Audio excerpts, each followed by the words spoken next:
Please be seated.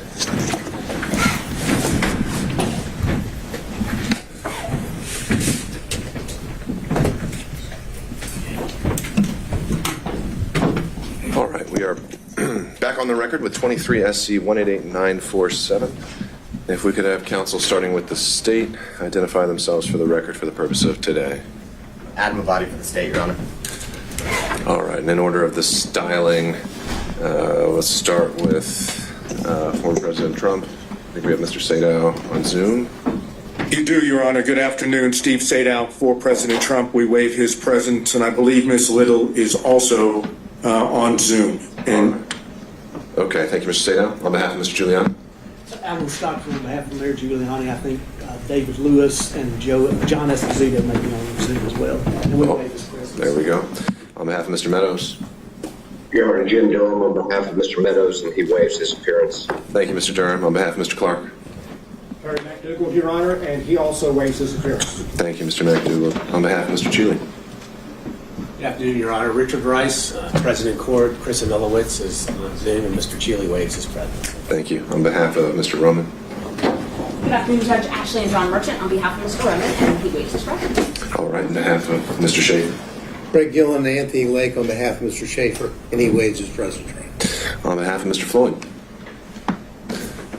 Morning, Your Honor. Good afternoon, Your Honor. Chris Kucherov and Mr. Floyd. We also waive Mr. Floyd's appearance. Thank you, Mr. Kucherov. And on behalf of Ms. Latham. Anybody here on behalf of Ms. Latham? All right, I know before we'd had Mr. Cromwell, and I had not heard anything from him. I don't know if any other parties have as well, but... You know, I believe Mr. Cromwell is in a deposition in South Georgia. That's all I know.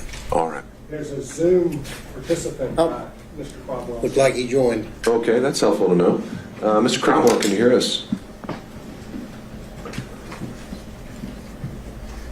All right, well, we'll keep an eye on that to see if he does join us, and we'll take it up as it comes. So, just a few preliminaries. First of all, I'm a bit under the weather, so I'll try to speak up, but if anyone can't hear me, just let me know. I'll try to talk close to the microphone. But we are here today, the sole purpose of which is that at the conclusion of the hearing on February 16th, I announced that I'd be meeting with Mr. Bradley in camera to assess the validity of his assertion of attorney-client privilege. I've now been able to do that, and I also allowed Mr. Wade the opportunity to weigh in and respond as well. And after considering the testimony, not only in camera, but also of what came out at the hearing, I found that neither Mr. Wade nor Mr. Bradley had met their burden of establishing that the attorney-client privilege applied, specifically as it relates to Mr. Bradley's knowledge of any relationship that existed between Ms. Willis and Mr. Wade, and particularly that it wasn't established that his specific knowledge came about in furtherance of legal advice. So having made that determination, I didn't see any other choice but to allow the parties to have an opportunity to explore that topic with him. There's really, in my mind, it's that topic only. I think that if there's anything else we've already covered, I'm not here to do it again. So with that, is there anything else we need to cover before kicking that off? Just Mr. Wade, he's still a potential witness. Except he still needs to be agreed with the rule continuing. Mr. Avani? I believe Mr. Wade was released from his subpoena when we concluded his testimony at the last hearing. So unless he's been re-subpoenaed, and I have no knowledge of that, he has every right to be present. Sure. I think procedurally that would be accurate. And so at this point I don't see a means where he would need to be recalled. And but if it is, then that is something you can take up. All right. Mr. Bradley, through his attorney, had informed me that he would be here today in person. I don't see him in the gallery. Do we know if he's out in the hallway? Yes, Your Honor. Okay. All right. If we could call for Mr. Bradley.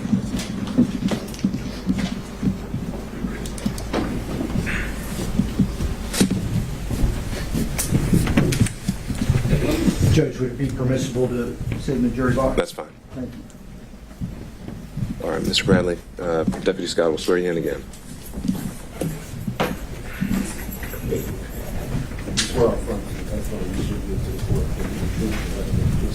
I do. Terrence Bradley, Terrence Bradley, Bradley. Ms. Merchant. Thank you, Judge. Good afternoon, Mr. Bradley. Good afternoon. Good to see you. Sorry, under these circumstances. I'm going to just go straight to where we left off before. Fani Willis and Nathan Wade were in a romantic relationship, correct?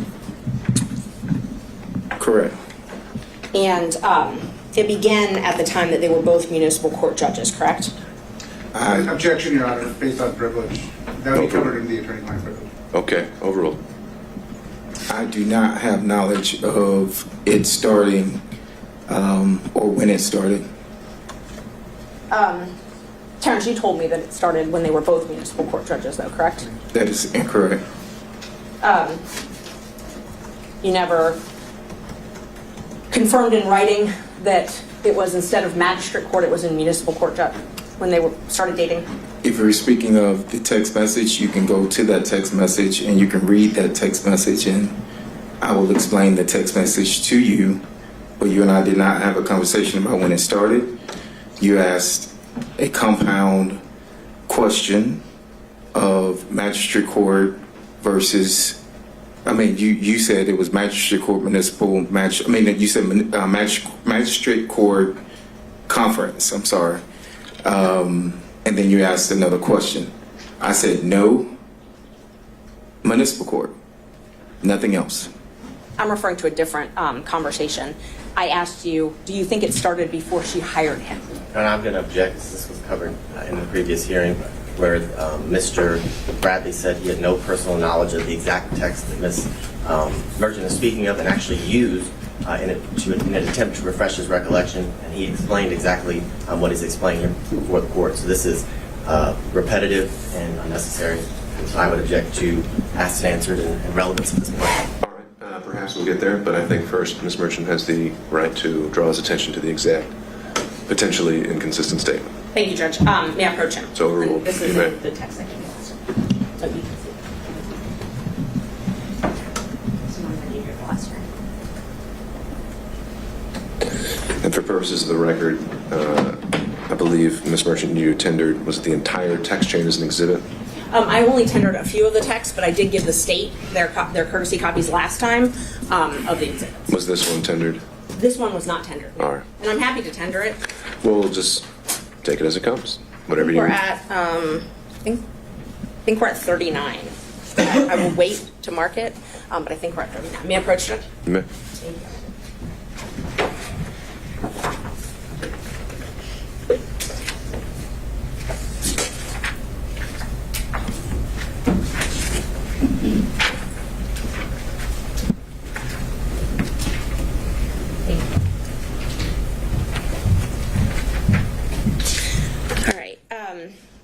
So, Terrence, do you remember telling me that it started when she left the DA's office and was a judge in South Fulton? I see the message there, but I don't recall. I do see that message, but I do not recall. You don't recall texting this? I look back at my text messages through that we've had. I see that message, but I do not recall that, no, ma'am. And when I asked you if you thought it started before she hired him, and you responded absolutely. Your Honor, I'm going to object as to the source of the information that Mr. Bradley allegedly gathered this from. There's been absolutely no foundation, and based on the arguments of the last hearing, that a lot of this is based on gossip, innuendo, assumption, and privileged information. And at this point, Ms. Merchant has not provided a foundation as to how Mr. Bradley would have any information that she keeps referring to. All right. I think that's... Go ahead, Ms. Merchant. I didn't ask him about the source of the information. And under Rule 621, I can impeach him with any inconsistent facts. This is an inconsistent fact. I can impeach him with any contrary facts. Sure. This is a Why would contrary it fact. be a relevant impeachment if he actually has no personal knowledge of this? If he doesn't. Sure. So I think you have to lay that foundation then, so that'll be sustained. Do you remember telling me that it began? Well, that doesn't address the issue. No, not. I was just asking if you remember telling me as opposed to the Okay, text. sure. Do you remember telling me that it began? Well, no, and then you're going into the substance of it, which we haven't determined whether he actually knows or how he knows.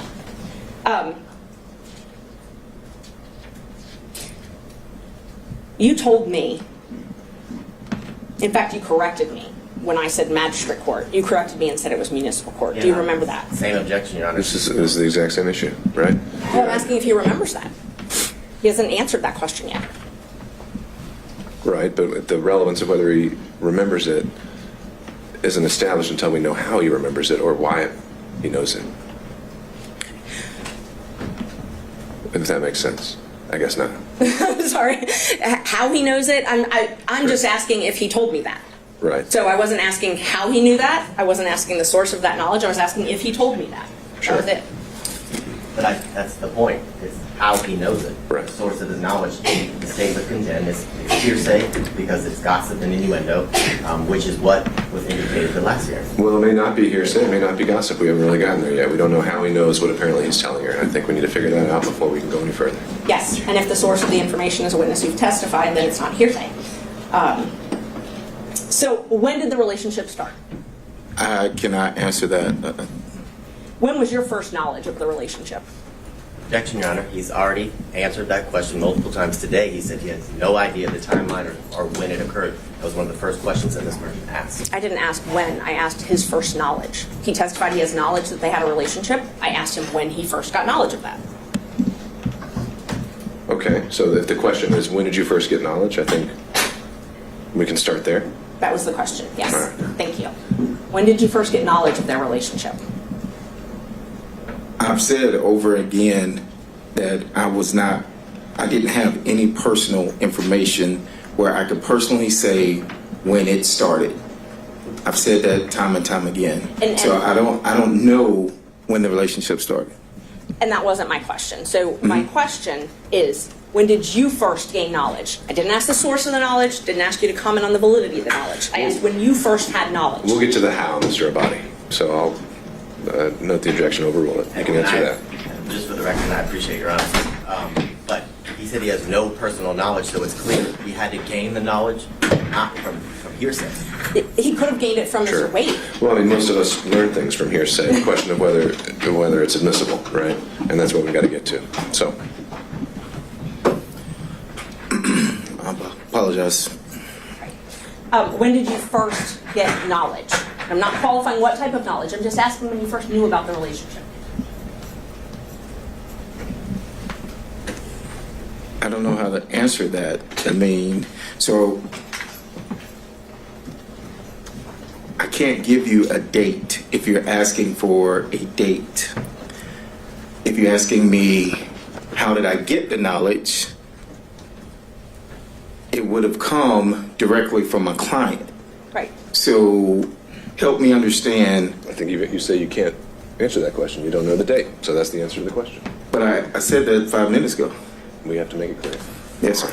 Next question, Ms. Merchant. So you don't know the specific date. No. Do you know if can we narrow down the timeline?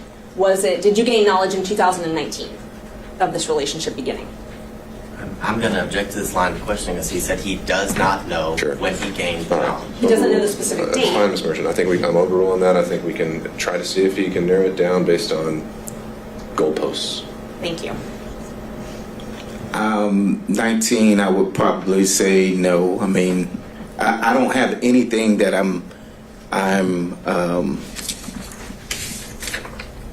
there wasn't a specific date. There wasn't a football game. There wasn't something that I can attribute to him telling me whatever. And so you're asking for a date, you're asking for a year, it's still a date. And at this time, I am telling you that I do not have the date. Let's try this then. So you received a contract from Ms. Willis January 2021, correct? Can I see the... Yes, I think so. Exhibits are, I think, okay. I think if it was from the exhibits, I think it was 21, yes. And I don't want to belabor the point, you admitted those Yes. when you were here before. Yes. If those documents that you looked at last time Yes, said January 2022, that's, okay. 21. I'm sorry, 21, you're right, thank And you. it was, I think, renewed in 22. It was, yes. So the contract date was, that we have in the record is January 25th, 2022. So using that date, at that point, had they begun their romantic relationship? Of 2022, January 25th, 2022. 2021, I'm sorry. When you got your first contract?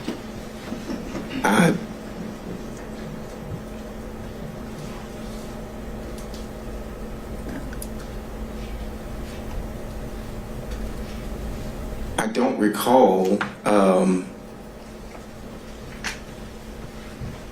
I don't recall any specific dates.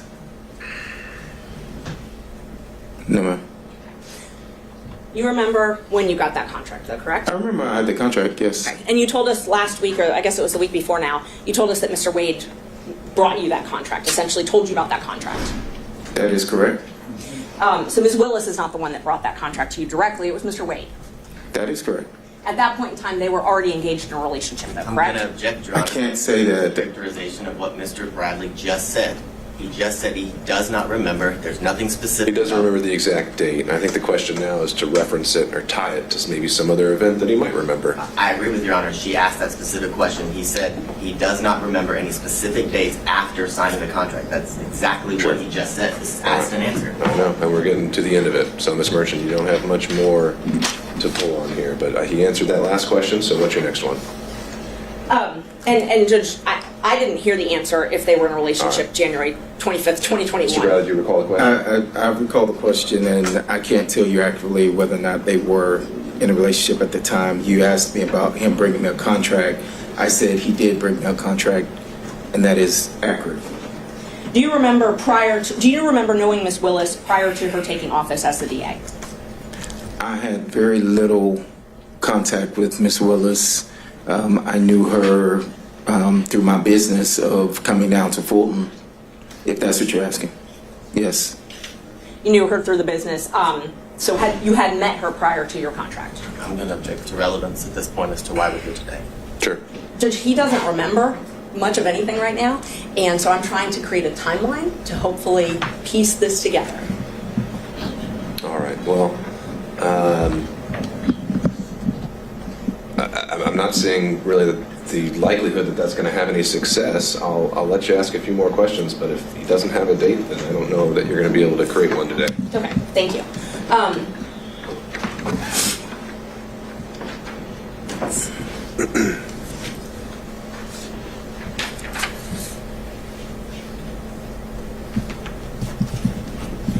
So the time that you had this contract from January 2021 until January 2022, did you come in and out of the DA's office? Yes. Okay, and so were you able to witness Mr. Wade and Ms. Willis interact during that time? I'm going to object. This has been asked and answered. It was addressed at the last hearing about Mr.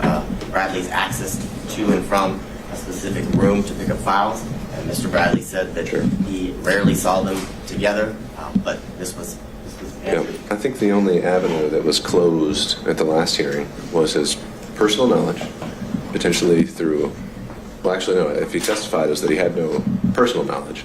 It's knowledge that conveyed to him that was cut off at the last hearing. That's really the only thing we hadn't been able to explore, unless you correct me if I'm wrong, Knowledge that was conveyed to him by somebody else. That's that he claimed at the time was privilege. I found that it's not. That's what we're here to explore. Okay.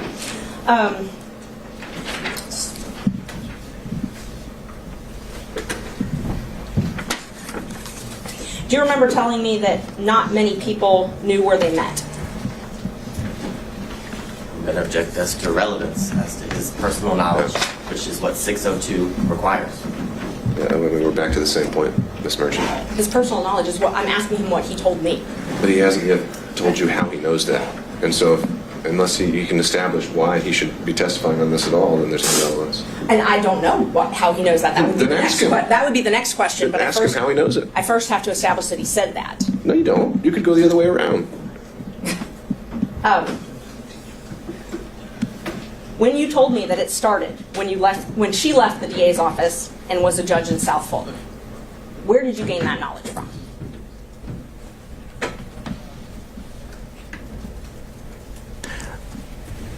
Well, I'm going to object because his testimony a few minutes ago is that he did not recall making that statement. All right, I'll overrule that. Mr. Bradley, answer the question if you can. Repeat the question.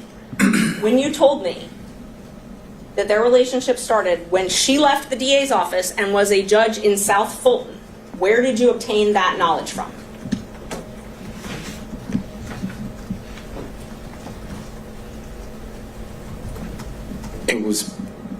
I was speculating.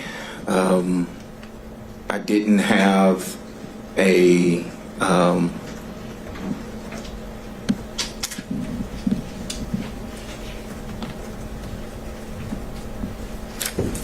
no one told me I was speculating. No one told you that? No one told me that.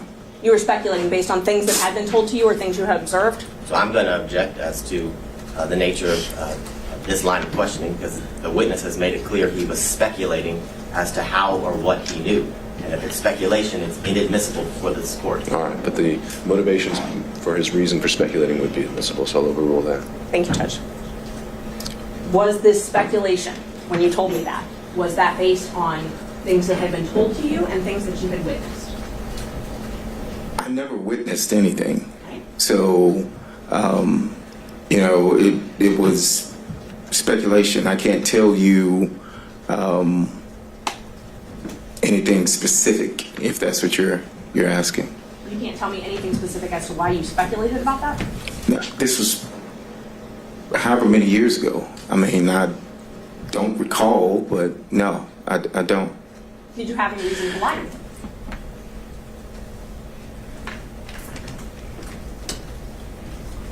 I don't know if speculation is lying, but Well, let me just show me where in this text it says you're speculating. you didn't ask me if I was speculating or guessing. I didn't ask you, but tell me if it says anywhere here that No, this is it didn't. speculation. If this is the same one that you just showed me, it does not. And you're welcome if you need to look at your text. Is there anywhere in here that indicates that you didn't have knowledge of this relationship? And I'm going to object. The line of questioning Your Honor directed counsel to explore is where he got the knowledge. He's explored that. He said it's speculation, and he didn't get it from any source other than his own speculation. Sure, So I think we're flushing that out, and I think it's her right to have a little leeway on this if he's an adverse witness. Thank you, Judge. And Judge, these speaking objections are clearly coaching the witness because he's regurgitating. Your Honor, I object and take offense to that comment. I'm objecting based on the law, and I'm making a record for the court. So I take offense to that comment. It's not the case. All right, well, I think we can start with objection, the grounds, and the rule number, and then if I need more, I'll ask. Thank you. All right. Thank you. What did Nathan tell you about the relationship? Objection, hearsay. Nathan has testified. It's not Yeah. hearsay. It's still hearsay. It's an out-of-court statement being brought in, the truth of the matter asserted. So hearsay. Judge, Yeah, this would be for impeachment by contradiction, which would be an exception to the hearsay rule, and admissible as substantive evidence, and the privilege issues are overruled. thank you, Judge. Well, I think you just overruled the privilege objection, but we don't know when he's talking about. So we've already established that December 2018 was the date of the privilege. Sure, and that's something I covered in the in-camera hearing, and based on what he told me in that in-camera hearing, I don't believe any statements to this effect were covered by privilege. And Judge, I just want for the record, because sometimes the record doesn't reflect where people are looking, and that when I ask a question, Mr. Bradley is looking at Mr. Wade and his lawyer to wait for them to object, and they're clearly interacting somehow in the court. So I just want the record to reflect that because it wouldn't otherwise. It's there now. Thank you. A question was put to you, Mr. Bradley. Judge, one of my lawyers is sitting right in the back, that's We don't have to behind. go down that rabbit hole. You can look wherever you want. Yeah, and I've never looked at Mr. Wade or his attorneys. That sounds true. All right. Mr. Bradley, question was put to you. Repeat the question, please. Yes. So I showed you, or I asked you, I'm sorry, the last question I asked you was, what did Nathan Wade tell you about the relationship? Same objection, Your Honor. And that's already been ruled upon.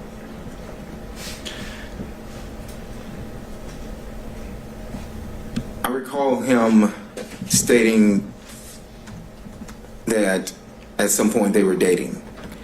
I can't tell you what date that was. It was made in confidence. We were in the back of our office.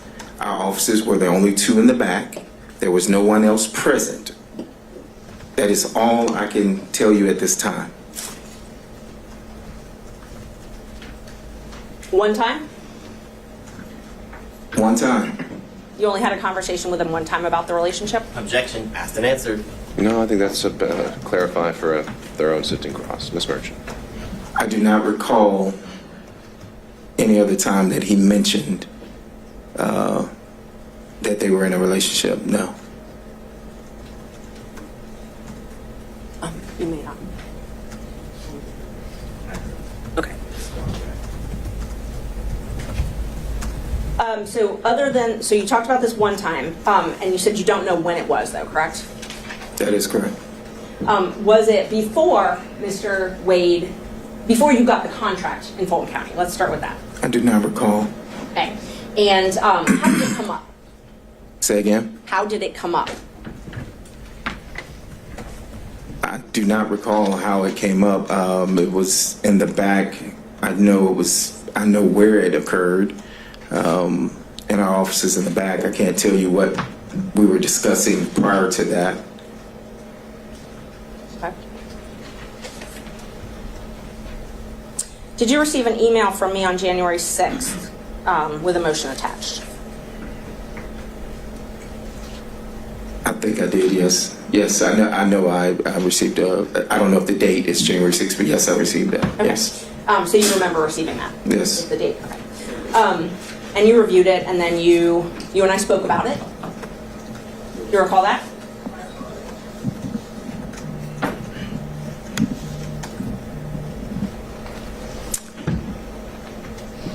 Did we speak over the phone, or are you saying through a text? That's what I'm asking you. If you I recall can't speaking- remember whether it was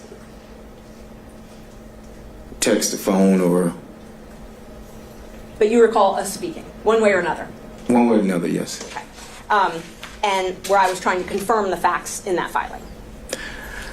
I think I remember there was a line of about the accuracy of how much money that my office, the law office of Terrence Bradley, have received, and whether or not that was going to be in the motion or not. Well, there wasn't a discrepancy. I had kept that out, but you asked me to put that back in, correct? I recall you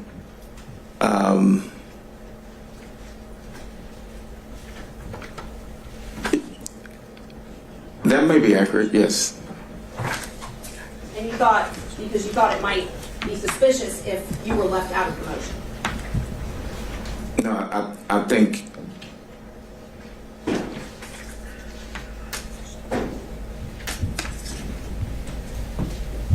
we discussed that it should reflect the accuracy, because the accuracy was that I received,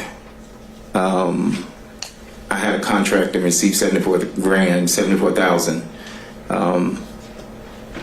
And I think you had put in there that Mr. Campbell had received a certain amount, and then you also had put in there that Mr. Wade had received a certain amount. But there was not anything in there originally, and I said that it needed to be accurate. I needed to be accurate as far as that I had received $74,000. That's correct. Because you did not want anyone knowing that you had talked to me. I'm going to object this for relevance. Be biased. Overruled.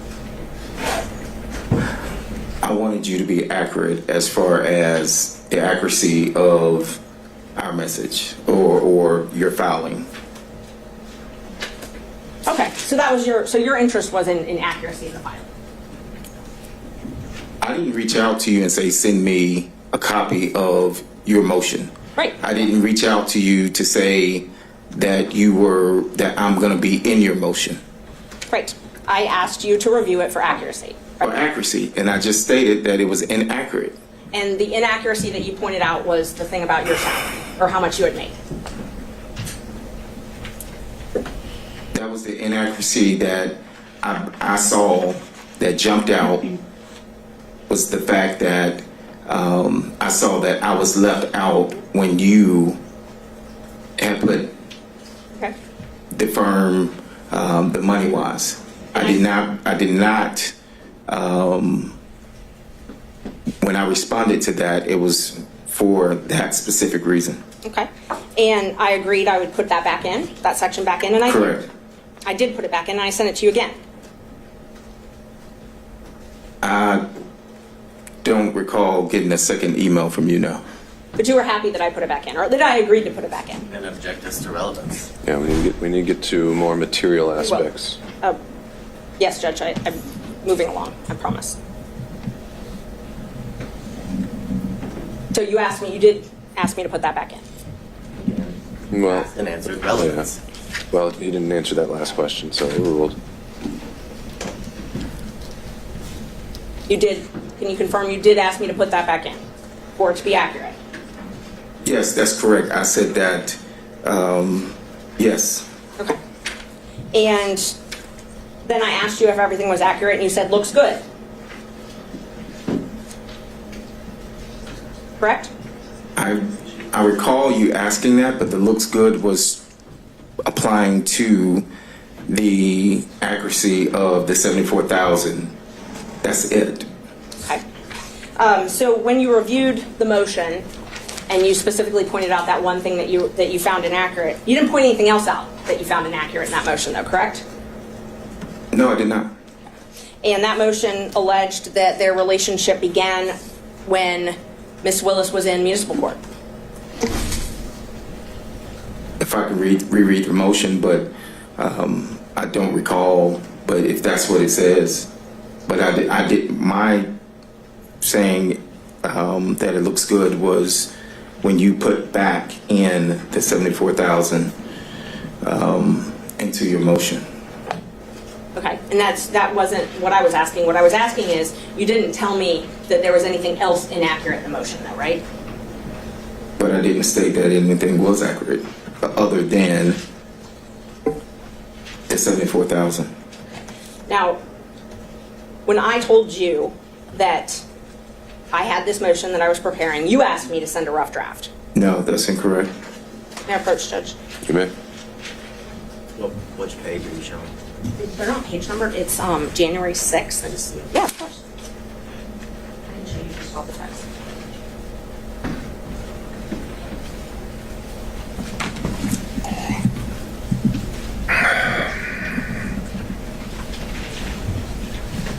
Let me look and see if this refreshes.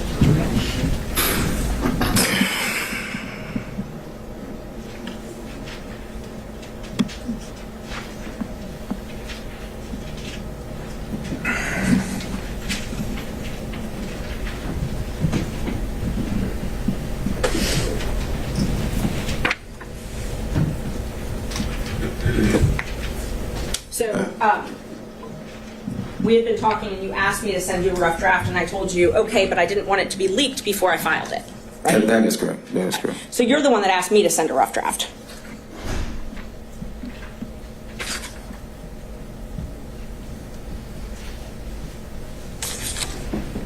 Yes, that's correct. Yeah, yes, that's correct. And that was at 10:08 on Saturday, January 6th.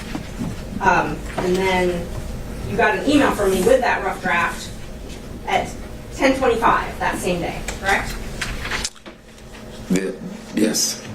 If you need to look at it, I can. If it says 10:25, then I know you sent me an email.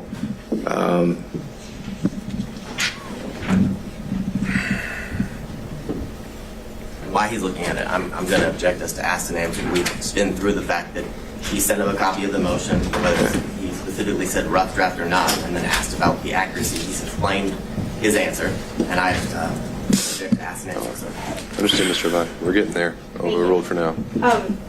And then I responded when we were talking about that footnote that we were just talking about. I said I took it out, but I can add it back, and you said yes, add it back. You remember that? I answered that yes. And then I said, anything else? Anything that isn't accurate? And you responded, looks good. You recall that? Let me see the. Of course. And there, I don't know where the exhibits are that were admitted.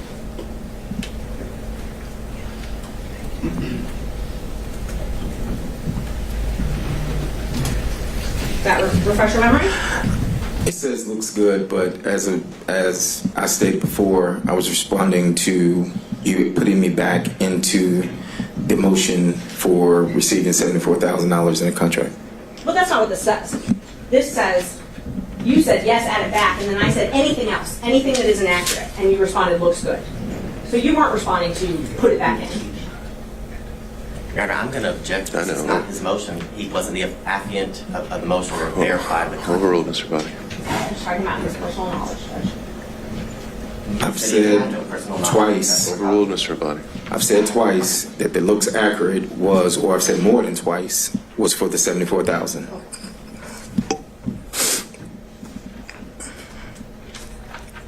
Do you remember telling me about Nathan and Fani coming to your office and spending time together at your office? No, I mentioned, I do recall testifying on the 16th that she had come to our office. And that was before she was elected as district attorney, correct? I recall that that was when she was district attorney. Because I said that there was a meeting held at my office. And who was at that meeting? Now, I can't tell you that. I don't recall. But you know Miss Willis was there, Mr. Wade was there. It was at our office. Actually, Miss Willis was there, and there were other people there. Mr. Wade was not in that meeting. He was in the back. I wasn't even in that meeting. Why did she hold it at your office then? I have no idea. You also remember telling me about them spending time together at her law office before she took her job.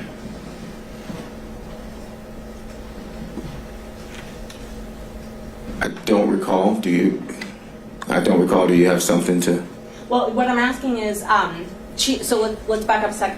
So Ms. Willis rented a law office from the Evans firm, or Andrew Evans and another lawyer, I think Stacy Evans.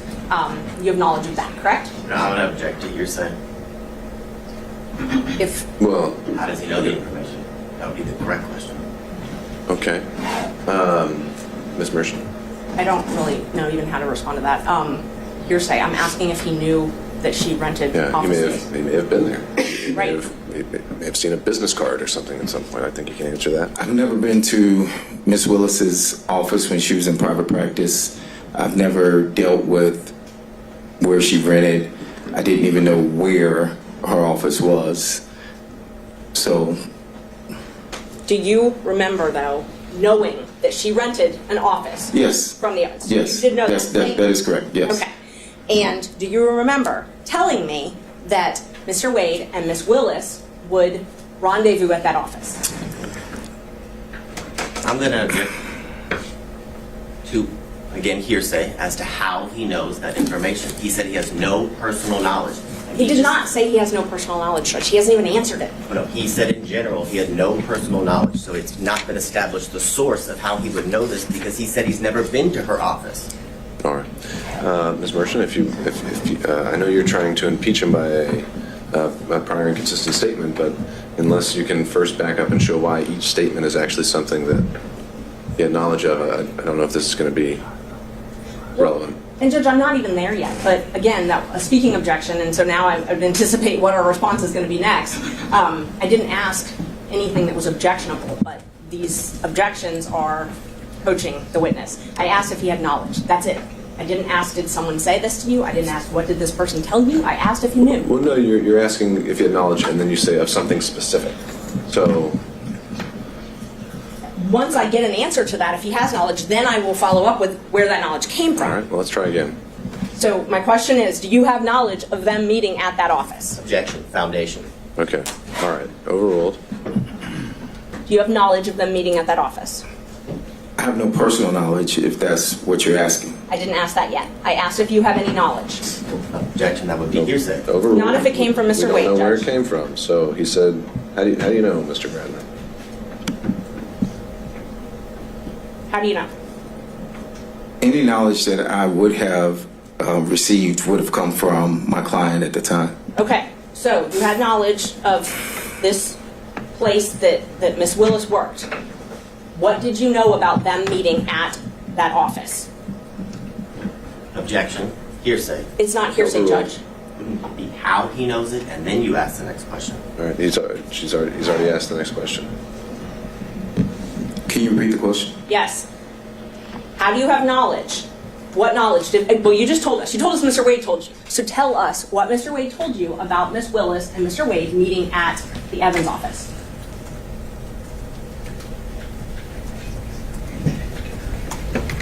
Objection, Your Honor, privilege. This clearly covers the time after December 2018 that would be covered by privilege. Yeah, overruled.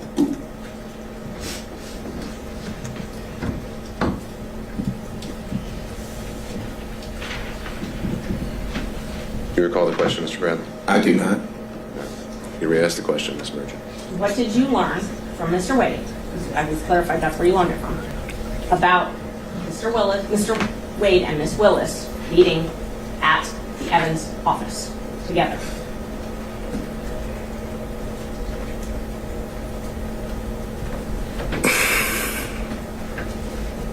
I don't object to asked and answered. He's testified that He hasn't answered. Yeah, we haven't heard an answer. He testified he had one conversation with Mr. Wade in the back of his law Judge, office. No, and his answer may change. So Tip him overruled. off as to how to answer the question. I can't recall what the conversation was. I do recall knowing that he would go down to the office or had been down to the office, but I can't tell you in what capacity or when or any of that. No. Mr. Wade told you that they had sex at that office, though, correct? I don't recall him stating that, no. You don't recall. No. So it's possible he did say that. You just don't remember one way or another? I do not remember him saying that. And do you recall that he had a garage door opener to either a house or a condo or something like that of Miss Willis's? I've never seen a garage door opener. I've never been to Miss Willis's house. I've never been to, and I'm trying to explain, I've never been. So no, I do not have any personal knowledge of him having a garage door opener. Let me ask the question again. Yes, ma'am. I didn't ask if you have personal knowledge, like as in you saw it. Do you have any knowledge at all from Mr. Wade or any source that he had a garage door opener to access one of Miss Willis's residence? And I'll object to any source as to hearsay. All right, depends on the source. Overruled. No, I don't have any knowledge. So when you told me that, did you just make it up? Do you have something that shows that I told you that? Yes, well, we're going to go through all the texts we can, but so was that made up though? But I'm going to object because I don't recall him having. Mr. Bradley, just a I'm going to second. object under 106 as the rule of completeness. I don't have that text message or any text messages that indicate that, Your Honor. And I don't have, if it was a text, we had that conversation. I actually think it was when he was on speakerphone and Mr. Merchant was there, but I'm not sure. But I mean, if I'm asked to qualify exactly where that's from, I would Okay, think. so rule of completeness would be if you need to introduce other text to show the context. If you're saying you haven't seen a copy yet, then I think Ms. Merchant needs to do that before you can And I don't decide have, the next step. and that's what I was asking him. If that was something he just remembers making up. If he doesn't, then that's fine. But She referenced text messages and started to go into her packet of papers. Sure. That have text So you don't have a messages. text message to that? I would need some time to look through, and I don't remember if I have a text to that or if it was during a conversation. It was one of those. All right, well, And he has now said that he has no knowledge, so on to your next question. Okay. Did Mr. Wade tell you about the trips that he and Miss Willis took? No. you have any knowledge of the trips that he and Miss Willis took? Objection, hearsay. Overruled. I do now. Okay. But you did not before this proceeding? I did not know until you text that you found that in the deposition of his divorce. I mean, not deposition, but something from his divorce. Okay. And when you responded, doesn't surprise me, they took many trips to Florida, Texas, California. Those are your words, though, right? I'm going to object as to relevance. He said he did not know, and he actually learned from Ms. Merchant the information. He said he learned about certain trips from Miss Merchant. Okay, you can tie it down, but Thank you. we'll He see. had no information about any trips that Ms. Willis and Mr. Wade took. That he learned it all from Ms. Merchant. That was his testimony. Sure. Judge, I'm Maybe allowed. the conclusion we reach. I think she's going to ask more than one question, though. All right, Ms. Merchant. And if, Judge, just so we can be clear, if he said more than one version, that's all relevant. We're allowed to talk about the different versions that he's told. All right, I've overruled the Thank objection, you. Ms. Merchant. Do you remember telling me that it didn't surprise you that they took the trips that I found in the divorce file because they took many trips to Florida, Texas, California? And then you told me that they took the trip to California when she moved her daughter there because she failed out of FAMU. Do you remember that? I don't recall that, but if I don't recall. Okay. Judge, may I approach? Sure. You may. It's in one of the ones I gave you.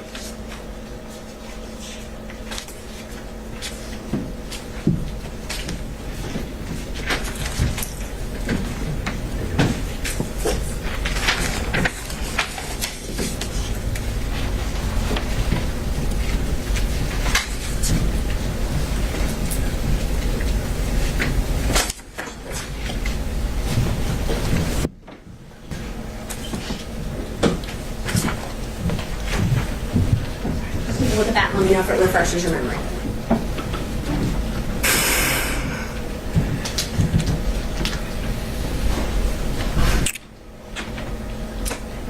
So when Just first let me know if that refreshes your memory. yes, Okay. yes. So it's true that you told me that they took many trips to Florida, correct? Per that, yes, but one of the messages is cut off, and you asked about some other trips, and I said, no, I didn't, I think. And that was specific to, at the top of that, it says, no, I didn't. Yes. And so that was to the trips that you asked me about. And I think before that, when you mentioned that you found all these trips, I think I said, oh, wow. Yes, you did. And You did not know about all the trips that were taken, and you qualified it. You said, no, I didn't. When did it happen? And then the next text, which I can get, or you can look at your phone, or whatever refreshes your memory, you said was after you left, after the firm was dissolved, I'm correct? going to object to relevance. Overruled. It was after the firm, the trips that you said, no, you didn't know about. You told me those were after your firm had dissolved, correct? I think you mentioned that they were after I left, maybe, or whenever you found them. And I said, no, I didn't know about those trips, so. So you believe I mentioned that it was after you left? I'm quite sure you have the text message, and I will refresh my memory. Is it easier for you to refresh your memory with your own phone or with my printouts of screenshots? Well, you have the printout, so I know, I'll have but Judge, the reason I'm asking is because I'm getting objections that I've cut things off, and it's just the nature of how you have to print out screenshots. So in order to avoid that, I'm happy for him to refresh his memory with his own phone, if that would be, Well, I don't know if he's accepting your offer or not, so you're would that be easier for you? You can just provide the documents. Okay. Let's see.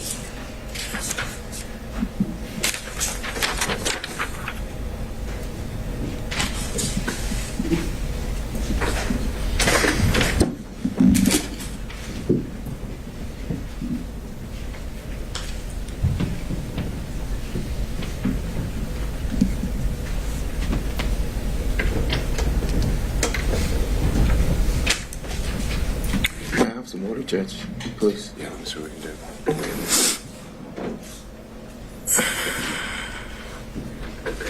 Sorry, Judge, I'm just trying to pull out all of the messages that you may need.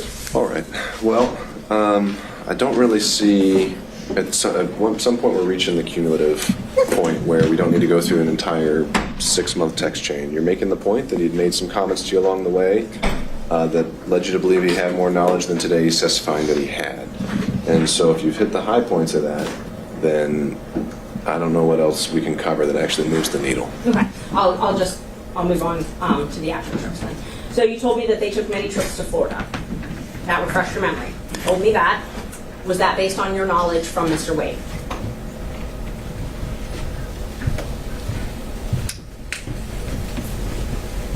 That would have been based on anything that my client would have told me. I didn't have personal knowledge of whether they went or not. The trips to Texas, and you're the one that typed Texas. Was that based on your knowledge from Mr. Wade? It would have been something that came from the client. I cannot tell you that I have any personal knowledge of any trip other than what would have been said by the client. Obviously, I'm not asking if you went on these trips. I'm asking if you have knowledge from Mr. Wade.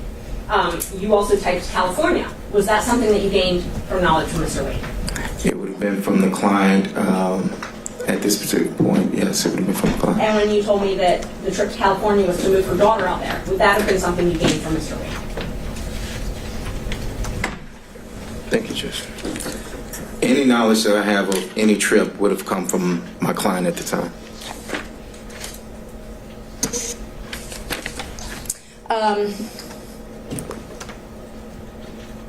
You told us last week that Mr. Wade used your credit card one time. Do you know when that was? I do not. The relevance of why we're here today. Well, I think this would be impeachment of Mr. Wade's testimony. Mr. Wade testified that he had never used anyone else's credit card before. I object to asked and answered because it was covered during the last year where he acknowledged that Mr. Wade used his credit card. But I asked when. Just I didn't. when, okay. I didn't ask, did he? I asked, when did he? Let's go there. I do not have any dates of when Mr. Wade used my credit card. I testified that we used the card for business and that throughout the business we would order paper or supplies or filing of depositions. The cost factor of cases is what I said, and that still applies today. Did he use my credit card? He did, but I can't tell you who he used that card, what the trip was for. I can't even tell you at this time where he went. But he used it for a trip. Yeah, it was for a trip, but I can't tell you where, when, why, or anything to that nature. Correct. And he paid you back in cash. I never testified that he paid me back in cash. I said that he would either pay me back, I said I can remember. I do not recall. Sometimes he would write checks. Sometimes he would pay cash. And that still applies today, that I do not recall him paying me back cash, but I do recall him paying me back. And this was when you were still, before your partnership split up, correct? It would have been before I left the firm, yes. He wouldn't have used my card after I left the firm. Okay. So we can at least narrow down the dates to that. Before I left the firm, yes. Okay, great. And Mr. Wade gave you details about meeting Miss Willis in Hateville or East Point, as it was called. That's incorrect. He did not tell you about that. He didn't give me details. He did not tell you about meeting with Miss Willis at an East Point or Hateville apartment?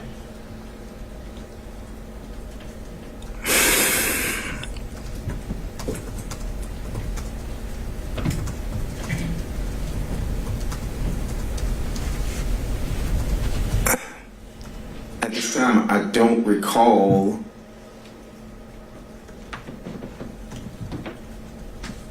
No, I don't recall. Where did you get that information from then? He's testified he doesn't recall if he even had that information. I asked if he got it from Mr. Wade, and he says he doesn't recall. So then I asked where he got it from. I do not recall where I got the information from. Okay. And you and Mr. Wade were friends as well as business partners, correct? We were friends in the sense of I've known him for years. Yes, we were friends. And you definitely did not want to come and be a witness in this case, correct? That is correct. And it was after, and we talked about this earlier, that Gabe Banks called you and then Nathan Wade called one of your friends. It was after that you hired Mr. Chopra to assist you in this matter, correct?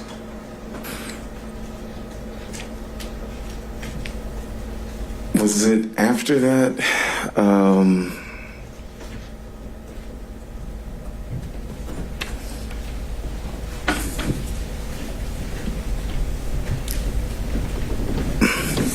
So I hired Mr. Chopra and I hired Mr. Graham.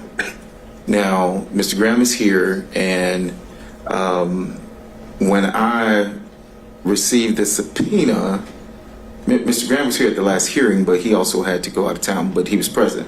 Mr. Graham, I called, and I had started getting calls from media, and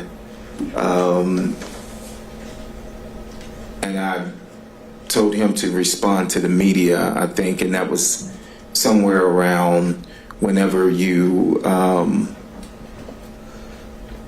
subpoenaed me. So it was, I can't tell you that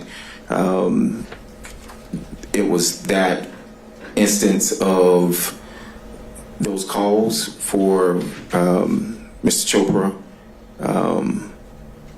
but I had engaged Mr. Chopra and Mr. Graham at that time. Okay. I'm going to ask the question again because I didn't get an answer to it. After you got the phone call from Gabe Banks and from Nathan Wade to your phone. I think it was before that, but however, I think it was before that is what I'm stating. When you got the call from Gabe Banks, you called me immediately. Well, actually, you texted me and then you called me. I didn't call you immediately, but yes, we did speak. Okay. And you texted me about it as well. That is correct. Okay. And then we spoke after Mr. Wade called your friend, and we talked about that as well, correct? That is correct. And at that point, you didn't mention anything to me about being represented by Mr. Chopra. But I didn't mention anything about Mr. Chopra or, that is correct. Yes, that was only my question. Let's see. I'm going to show you two more texts. They're in the ones. All right, Ms. Merchant, we're going to do 5 This is the more last minutes. 2 questions. Thank you. 3:05, I'm cutting you off. Thank you.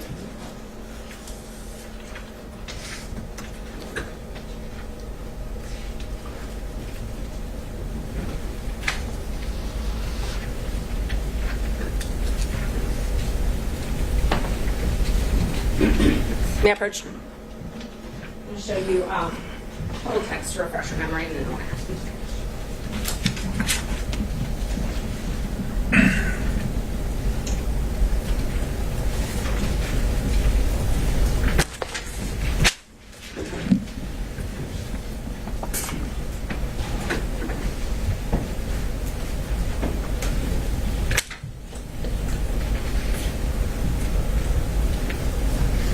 Are these supposed to go together? No.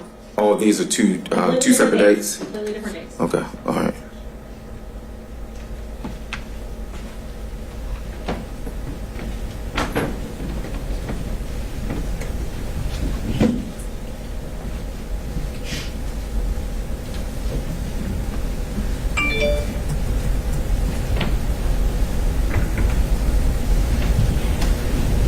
So I know we talked about the other occasions where you said the text was just about the footnote, but do you recall me asking you, do you think it started before she hired him? And you said absolutely. You recall that? I see that in the text message, yes. Okay. And do you also recall me asking you how they would react if they would attack me? And you said no, they will deny it. Your Honor, objection as to speculation as to how he thinks they will react. I think that goes to the motivations of the witness. Overall. And you told me that they will deny it. That's written in there, yes. I just want to, one last opportunity. You're an officer of the court, correct? I am. And you're under oath today. I am. Is there any of your testimony from today or the previous days that you want to correct? That I want to correct? Yes. No, I've told you everything that I've answered everything that you asked. Thank you. Oh, Judge, just so co-counsel and the state can have them, just for the record, I can admit those to you that I took. Well, they weren't ever tendered, And so it's just for, I didn't know if they wanted Right. to use them, but I'll hold on to them. if they need to be tendered at some point, then we can make them part of the record. All right, let me turn over to Mr. Sadow, if you're with us on Zoom. Thank you, Your Honor. I do have a few questions. First thing I'd like to know is whether the court reporter has defense exhibits 26 and 27 from the last. We have a different court reporter this time. We had to have someone else fill in on such short notice, but I can potentially send those to you if you need them. Well, I think I have working copies, but I want to make sure that the witness has a copy to look at. All right, we can try to work through that logistical challenge. This is, you said 26 and 27? I believe that's correct. And 26, I think, is the same text messages that Ms. Merchant was just asking about. It was 2 pages. I stapled it together, and it is dated January the 5th of this year. All right. I can print off a copy now, but why don't we start off with the questions that you have? Okay, because that's where I'm going to start, but I'll see what I can do to work through it. Here, I'll email them to you.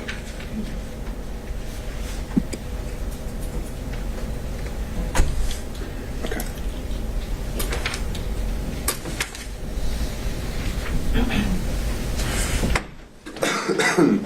All right, Mr. Sadow, why don't we start with your question, and we'll see if we actually need to get a copy of those exhibits from the witness. All right. Mr. Bradley, Yes, I'm here. all of a sudden I've lost you on the screen. There we go. Well, you're on the Zoom. You're on YouTube, but you're not on the Zoom itself. But not that I can see. I'm here. I can hear you. No, I know. I think his visuals may be a little different, so hold tight, Mr. Sadow. We could try to correct that. So that Yeah, he was on. He was on when Miss Merchant was asking questions. we need to add. They will see you. I know. We need to add a spotlight to to the witness stand and a spotlight to Mr. Sadow, and we don't need all the other boxes. There we go.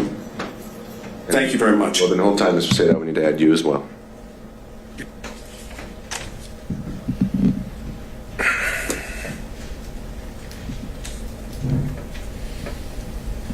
All right, now we're ready.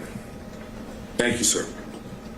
Mr. Bradley, you have referred to Mr. Wade as your client, correct? Correct. You understand that the court has ruled that communications that you had with Mr. Wade are not privileged, correct? No, I'm aware that the court ruled that one specific dealing with the time frame of one specific conversation wasn't privileged. Then I'm going to ask Your Honor, if it's that the limitation, or To clarify, email. sure, Mr. Sadow, you asked whether all communications with Mr. Wade, I think, were covered. That was not the extent of the ruling. The only ones that I deemed were not covered, and that I'd asked about in the in-camera hearing, because those are the ones that were relevant, were any communications Mr. Wade made regarding the existence or non-existence of a romantic relationship with Ms. Willis. Fine, thank you, Your Honor. I understand. So, going back to this line of inquiry, when you say you don't have personal knowledge, what I want to ask you to start with is very simple. Did you have communications with Mr. Wade about the relationship between Mr. Wade and Ms. Willis? It's a simple yes and no. Yes. Okay. And is it your testimony that during the time you were representing him, which I understood started sometime in 2018, is that correct? That's the time frame that I remember, yes. Is it your testimony under oath that with regard to conversations with Mr. Wade about his relationship with Ms. Willis, that you only had one such conversation during the time you represented Mr. Wade? One conversation of what? I apologize. The only thing I'm asking about is that area that the court said is not privileged, which is the relationship between Mr. Wade and Ms. Willis.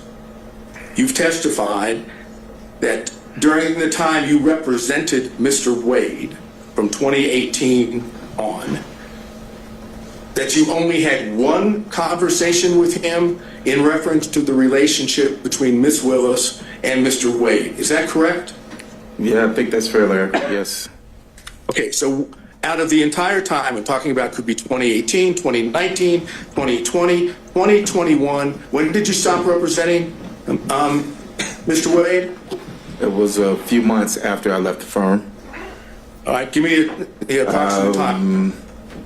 I left maybe June, July of 2022, maybe. Okay, so that would suggest that for, assuming it's 2018, 2019, 2020, 2021, and half of 2022, which is in the vicinity of 4 to 4.5 years, you're testifying under oath you had one conversation about a relationship between Mr. Wade and Ms. Willis. Is that correct? I don't recall having any other conversation with Mr. Wade about him and Ms. Willis. Is it your testimony then that you don't remember any other conversation, or there wasn't any other conversation besides the one? I'm going to object just to ask and answer. I think he's drilling down. I think that's a fair question overruled. I don't recall. I would say it was the one, but I don't recall. You testified that you did have communications with Mr. Wade about him visiting with Ms. Willis at a condo or apartment, correct? I don't think I testified that I had a conversation. I testified that any knowledge that I would have known anything about any condo would have come from that, but I don't recall a conversation about that. I do not recall a conversation about that. Okay.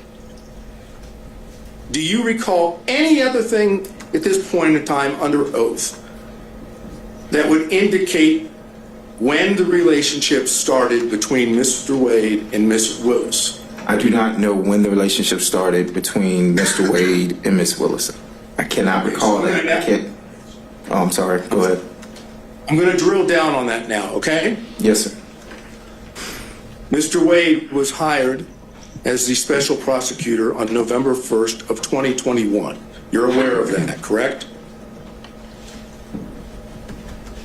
I have my contracts to show when I started. No one showed me the contract of when he started, but if he has a contract for November 1st of 2021, then that's correct. All right. I'm going to suggest to you that the record will reflect that the contract between Ms. Willis and Mr. Wade was November 1st of 2021, correct? I want you just to accept that, okay? Is it your testimony that you don't know under oath whether or not there was a relationship between Mr. Wade and Ms. Willis before the contract? I do not recall any dates of when the relationship started. So whether you are pinpointing a date of when his contract started or not, I'm telling you I did not recall any specific date that he flat out said anything about a relationship with Ms. Willis. Okay.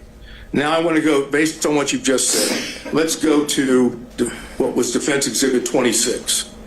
Okay? In Defense Exhibit 26, which I showed you last time,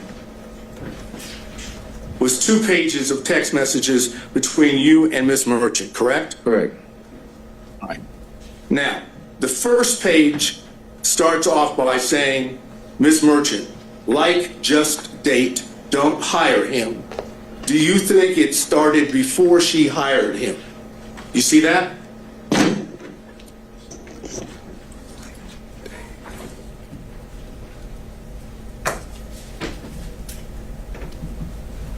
Yes, I see it, yes.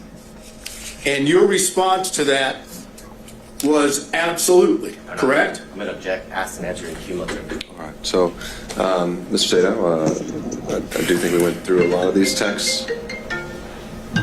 We didn't go through this whole one. Just a second, Mr. Sato. All right.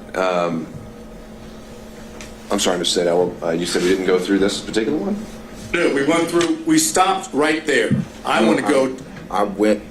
I answered, because this is the exact language that she just stated a few minutes ago.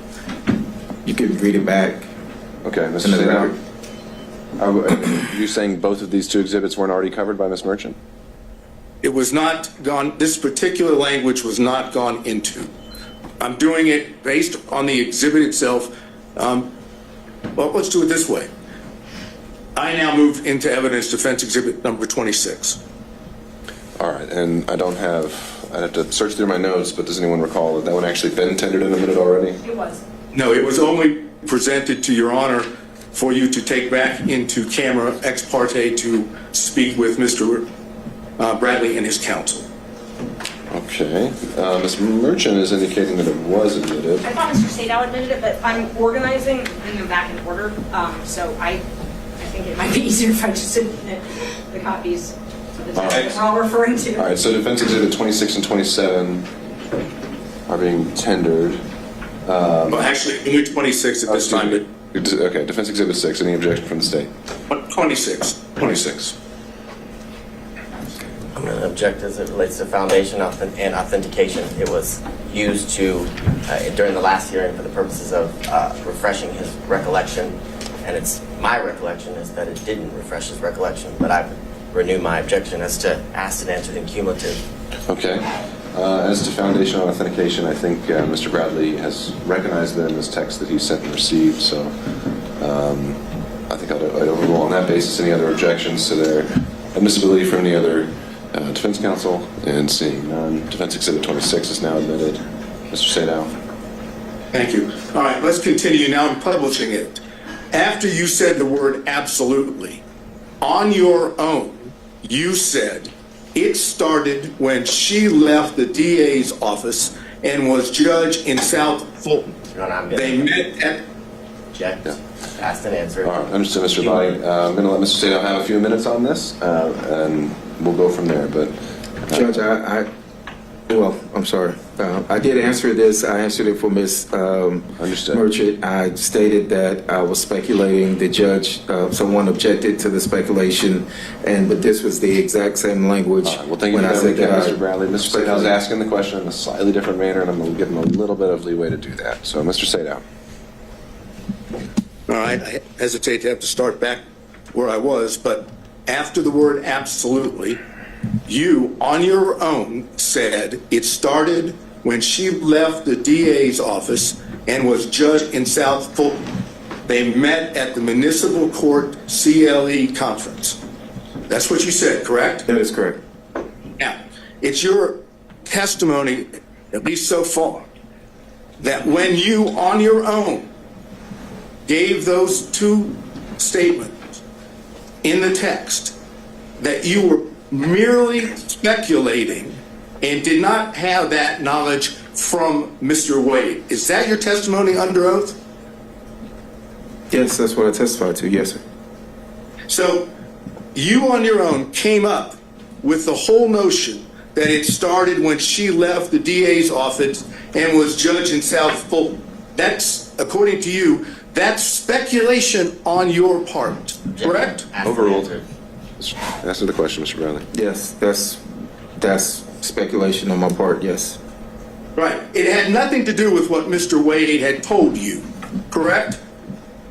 I answered your question. I was speculating to the answer. That is correct.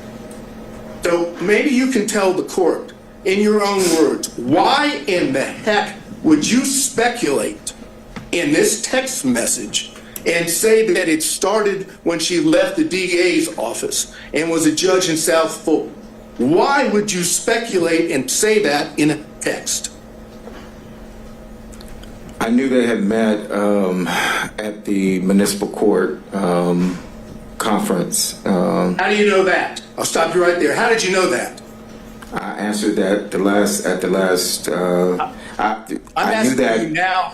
I knew that Sir, because I'm asking you questions, and you are in a situation where you get to give answers. Mm-hmm. I'm asking you, how did you know that?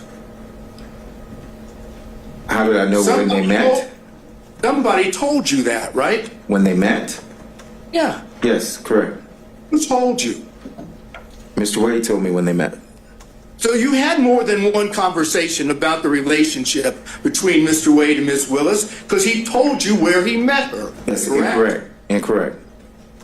It's incorrect. It's incorrect. Okay. Let's go back to the exhibit. Why would you speculate that that's when they started the relationship? What would cause you to put that down as speculation? I don't recall, but why I thought that it started at that time. But I do recall that he only met her, and I testified to that he met her at that conference, which was in 2019. You knew that Ashley Merchant represented a defendant in this case when you were text messaging with her, correct? Yes, I did. Yes. And you knew that the reason she was asking you questions about Mr. Wade was because she was trying to show when the relationship began, correct? No, that's not 100% It's not, but correct. the beginning of the text message.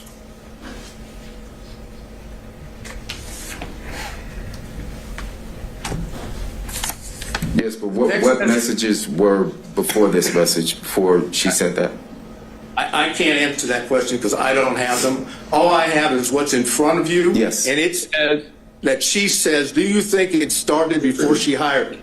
So you knew, as the counsel for a defendant in this case, that Ms. Merchant was asking you specifically about the knowledge that you had regarding the timing of the relationship between Wade and Ms. Willis, correct?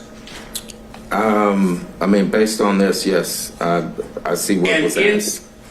And in response to that, you answered directly on your own what you now claim to be speculation, right? That's correct.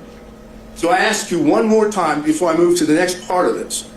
Why would you speculate when she was asking you a direct question about when the relationship started?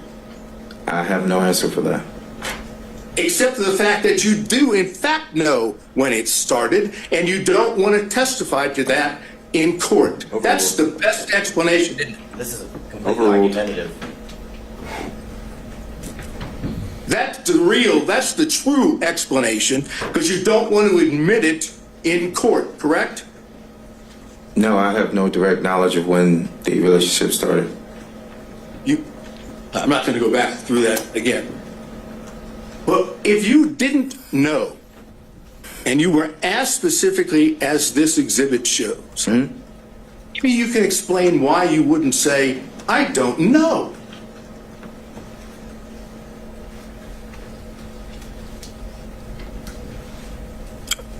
Is that a question? You're asking me a question to answer? Definite question.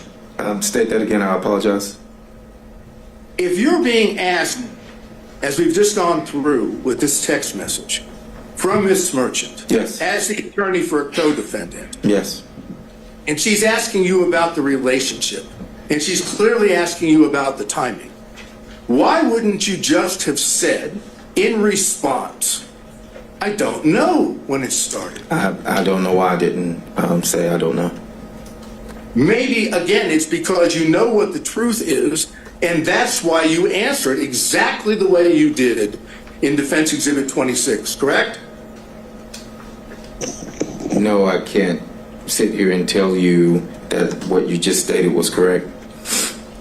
Right. What you want the court to believe, and you want the rest of us to believe, is that for some unknown reason, upon being asked a direct question about when the relationship started, you decided on your own to simply speculate and put it down in a text message as opposed to putting down what you actually knew.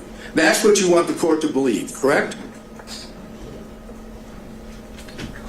That was a lot. So can you break that down? I apologize. You're asking me, do I want the court to just To believe that instead of saying nothing, you decided on your own to speculate. Yes, I speculated. Yes, I've stated that I speculated. Yes, sir.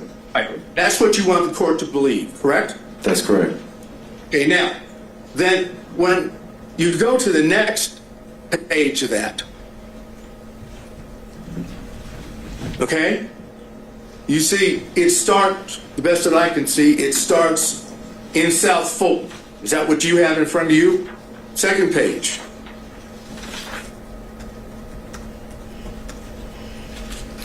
The second page that I have says, that's what I figured. Okay, that may be cut off from the one that I have. I'm looking at my opening line says in South Fulton. Is that on your second page? No. So if you're going in order of the pages, no, neither page starts with South Fulton. No, don't get caught up in whether it starts that way. Does the second page have a line in there that it says in South Fulton? Oh, yes, I apologize. So, yes. That's fine. Yes. Just want to make sure that we're on the same page. Yes. Okay. You say after in South Fulton, they met at the Municipal Court CLE conference, right? Yes. You see that? Yes, that's correct. And then Miss Merchant says, that's what I figured when he was married. Is this accurate? Upon information and belief, Willis and Wade met while both were serving as magistrate judges and began a romantic relationship at that time. You see, that's what she said, right? No, I mean, so it says they met at Municipal Court CLE. The only other thing here says that's what I figured when he was married. There's no response for me on that day. And then there's another response, I guess a question that says, is this accurate? Okay, that's what I just went over with you.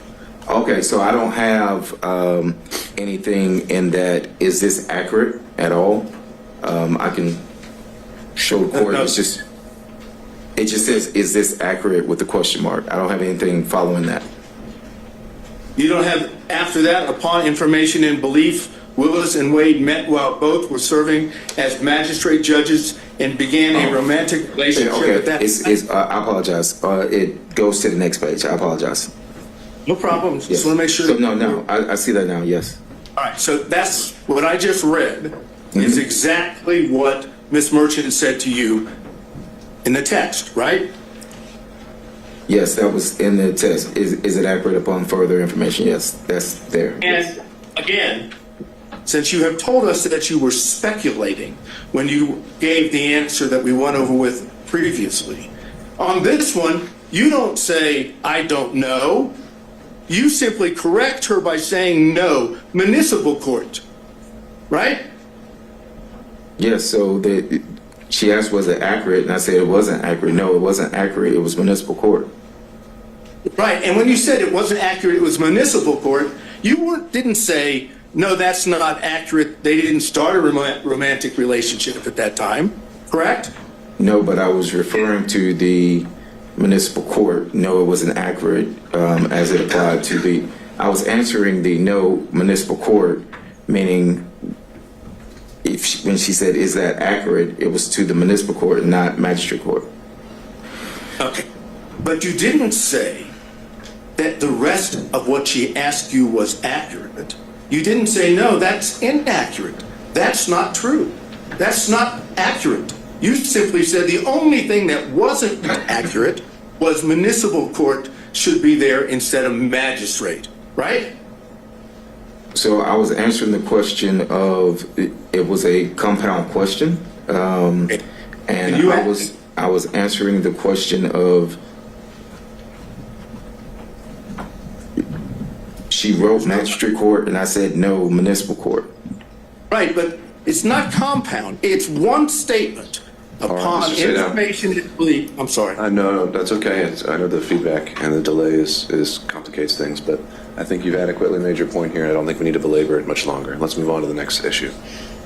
Okay, thank you, Your Honor. Mr. Bradley, prior to coming into court today, did you and your lawyer meet with anyone from the district attorney's office? No. I mean, no. Not that I know, I'm aware of, no. I did not meet to anyone. Sorry? I did not meet with anyone outside of my attorneys. Did you have any conversation? I did not. Conversation. I did not. So you have not spoken, if I understand you correctly, prior to coming into court today, you've not spoken with the prosecutors, No. right? I've not spoken to the prosecutors. I've not spoken to defense. Have you spoken to Mr. Wade? No. So, as far as just getting into the courtroom today, there's been no contact or conversation in it with any of the parties we just went over, right? There has not been any contact with defense or the state at all.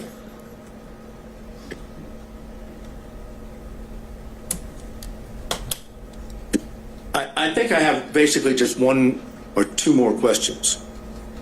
Why would you see the need to speculate when you were texting with Miss Merchant? I think we did cover that one, Mr. Sadao. I think that exact question was already put to him. What would be the next one? I'm trying to look. Let's go to 27. Defense Exhibit 27. Do you have that now, sir? I do, sir. All right. Would you look at it and tell me whether or not the Defense Exhibit 27 appears to be accurate? Because I want to seek to introduce it into evidence. It consists of an email to you from Miss Merchant and a text response from you, correct? But the text response was not in response. So yes, it does consist of the email and a text response. I'm not saying that the text response applies to the entire email that was sent. All I've asked you right now is, is the email and the text, are those accurate in the interaction that makes up Defense Exhibit 27? As it applies to the stapling of the email and the stapling of a text message chain, yes, that is Defendant's Exhibit 27. This is, it's accurate. Okay, I would move Defense Exhibit 27 in. I believe it was treated the same way as 26 last time. Same objections, Mr. Abadi? Yes, Judge. All right, overruled. Any other objections from defense counsel? Seeing none, Defense Exhibit 27 is admitted. All right. Anything else? Your Honor, I don't know. Yeah, I don't know whether you'll find this objectionable or not. I'll ask it, obviously. All right. Mr. Bradley, you realize that if you were to testify under oath, that you knew from Mr. Wade that the relationship between him and Miss Willis existed before the contract in November 1st of 2021, that if you testified that you knew that from Mr. Wade, that would show that both Miss Willis and Mr. Wade had lied under oath. You know that, don't you? I think that's going to call for an opinion on the credibility of another testifying witness, so I don't think that would be an appropriate question. Then that's all I have, Your Honor. Thank you, Mr. Sadao. Mr. Stockton. Just briefly, Judge. We'll see. Mr. Bradley, do I understand from your prior testimony that Ms. Merchant sent you a motion to review prior to her filing it? Objection. Calls for cumulative answers. Right, I'm going to give him just a little bit. All right, Mr. Stockton? Maybe this is going somewhere else. Did Mrs. Merchant send you a motion prior to January 8th of 2024 for you to review? That is correct. And did you in fact review that motion? That is correct.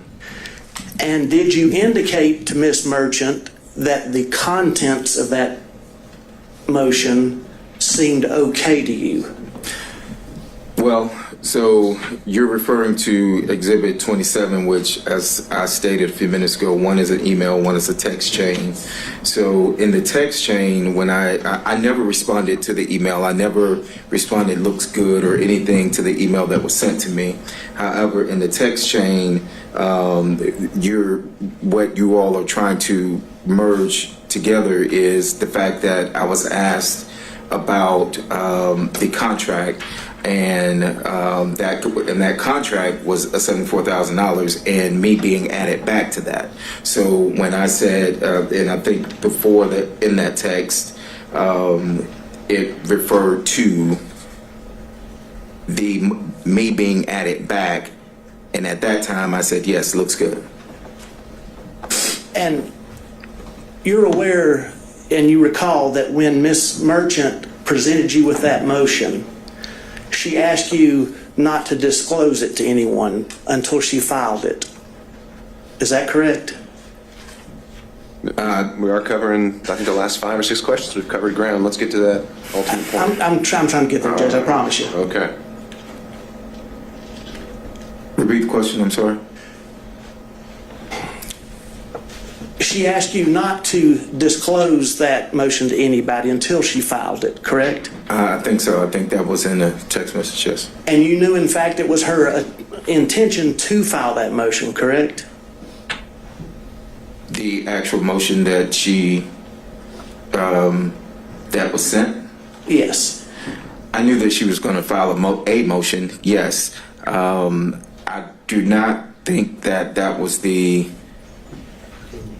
final draft, or it could have been that she was working on it, but yes, I knew that she was going to file some motion, yes. And you knew that she presented that motion to you for your review so that she could make sure it was accurate, correct? Your Honor, I'm going to object. All this is asked and answered in cumulative. All right, noted. I think Mr. Stockton's getting to the next point, so why don't we just ask that one? Is that correct?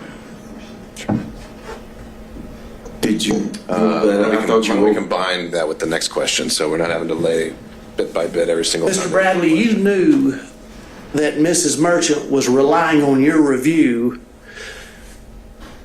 to ensure the accuracy of that motion prior to filing it, correct? Speculation as to what he knew that Miss Merchant knew. No, I'd overrule that. Mr. Bradley? No, so once again, I was excluded from the footnote of that motion, and my review of it, and I said, hey, you need to add me back to the footnote because I did have a contract and I did receive $74,000.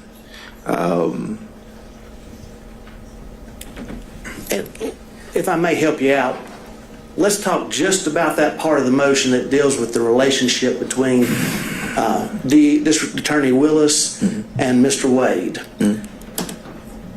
When you reviewed that, you knew that Ms. Merchant... No, I did not know that she was relying on me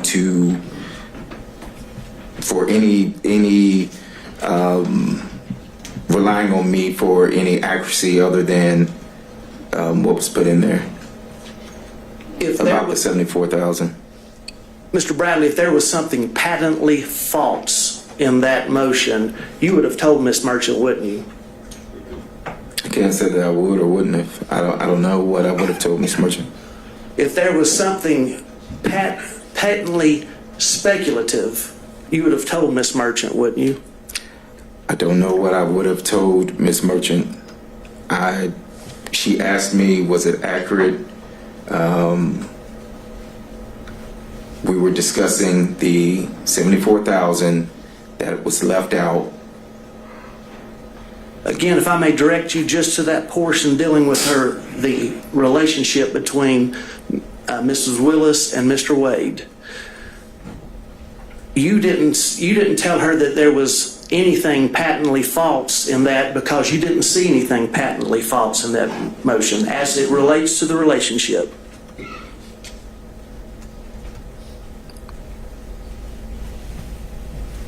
Repeat your question, I'm so sorry. You did not inform Mrs. Merchant that there was anything patently false in that motion that you were presented with as it concerns the relationship because you did not see anything that was patently false, correct? Objection asked and answered cumulative. All right, next question, Mr. Stockton. Sustained. And you didn't see anything that was speculative in there either, did you? Asked and answered cumulative. I know, sustained, Mr. Stockton. I just want to ask you one more question. I'm coming at from the other way that Mr. Sadow did.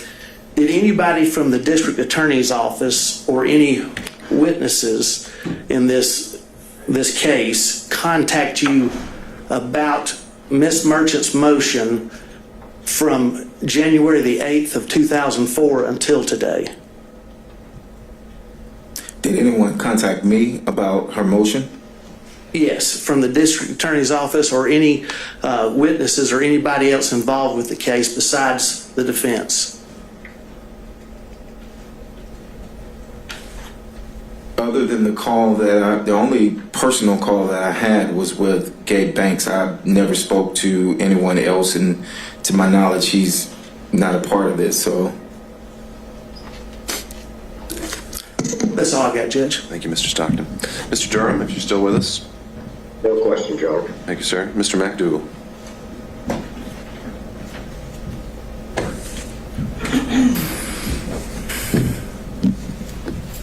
Good afternoon, Mr. Bradley. You have certain information about the relationship between Mr. Wade and Ms. Willis that is not privileged, correct? Well, that was my determination, so I think he disagrees with it. So what we're going to say his opinion's a little irrelevant on that point. Do you understand that the court has ruled that certain information that you have about the relationship between Ms. Willis and Mr. Wade is not privileged?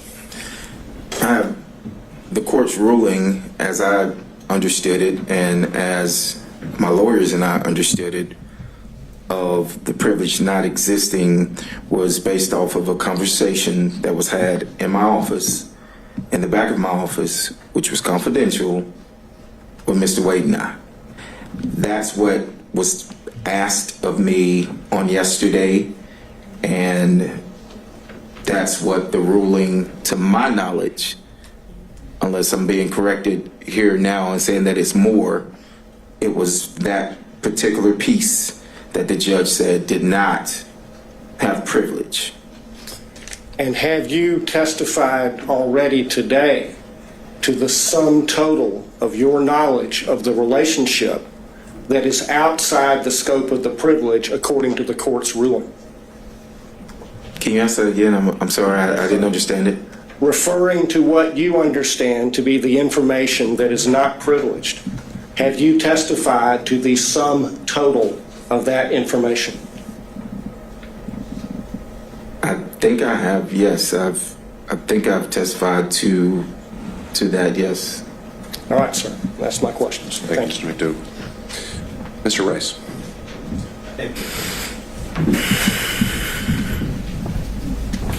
Mr. Bradley, at least as of February 15th, when you first testified, you said that you still considered yourself a I think I said that, yes. I think I did, yes. And you've been friends with Mr. Wade for over 10 years, correct? That would have been fairly accurate, yes.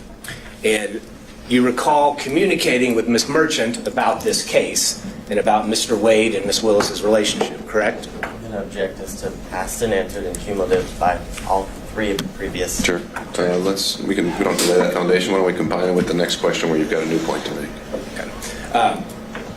Mr. Bradley, when you communicated with Ms. Merchant, did you tell her any lies about Mr. Wade and Ms. Willis's relationship?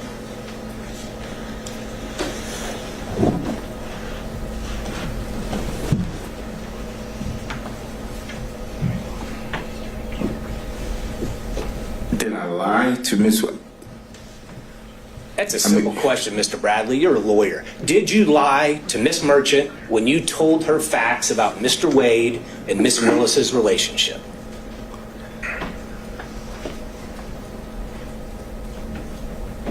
Not that I recall. I don't recall.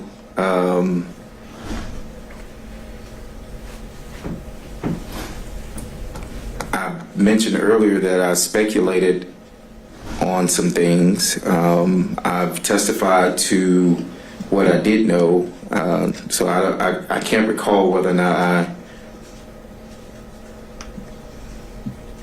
No. Mr. Bradley, speculation is kind of a weaselly lawyer word. Let's speak truth here. Then You're under oath. It's argumentative at this point, Your Honor. Not asking relevant questions. Mr. Bradley. Find a question, Mr. Rice. Mr. Bradley, when you were communicating different details of the relationship between Miss Willis and Mr. Wade to Mrs. Merchant, did you lie to her about any of those details? Objection asked and answered twice. I don't think he's answered it yet. I don't recall ever whether any of it was a lie or not Well, this time. So at the time you were communicating with Miss Merchant, you were still friends with Mr. Wade, correct?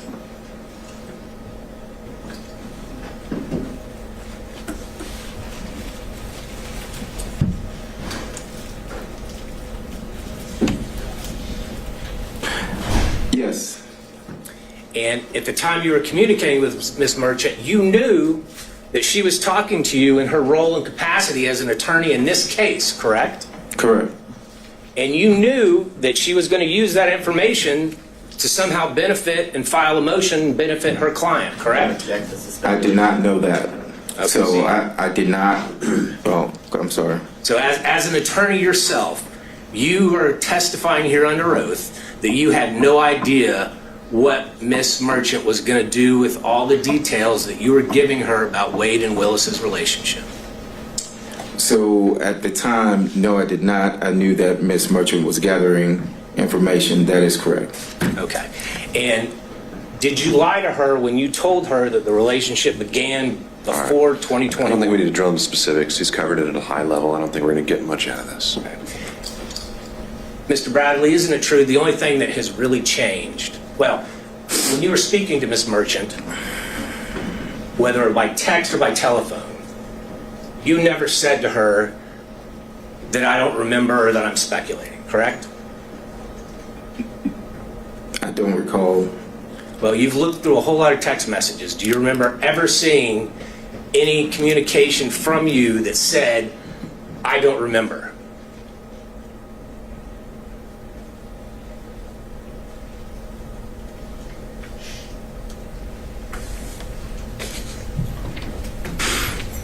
Yeah, through the messages that I don't have all the messages in front of me, but no, I don't recall if I ever said I don't remember.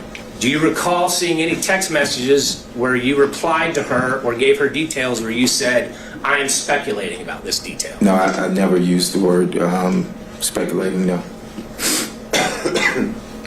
And the only thing that's changed between then and now is that phone call from Nathan Wade's friend, Gabe Banks, correct?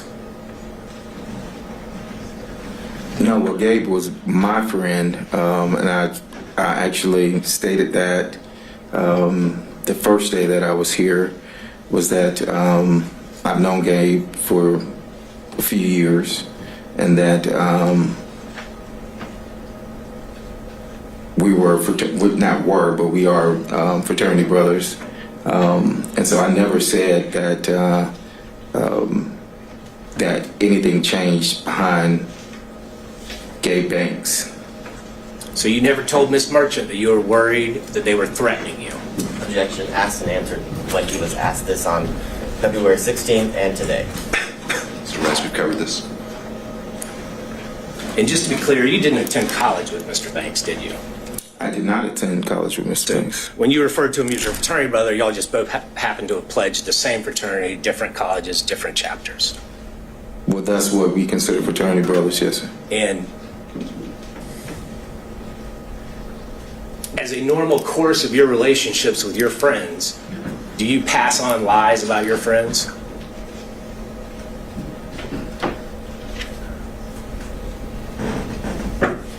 Have I passed on a lie about a friend? Is that what you're asking? Is that something you normally do, Mr. Bradley? Do you tell lies about your friends? Have I told lies about friends? I could have, I don't know. Do you tell lies about your friends about a case of national importance? Objection as to. All right, overruled. I could have, I don't know. Mr. Bradley, I notice you're not looking at me. I'm looking at you on the screen only because I was accused of, and I did the same thing to Mr. Sadow when he was on the What's screen. the next question, Mr. Rice? No further questions, Judge. I think it's clear. Thank you, sir. Mr. Gillen.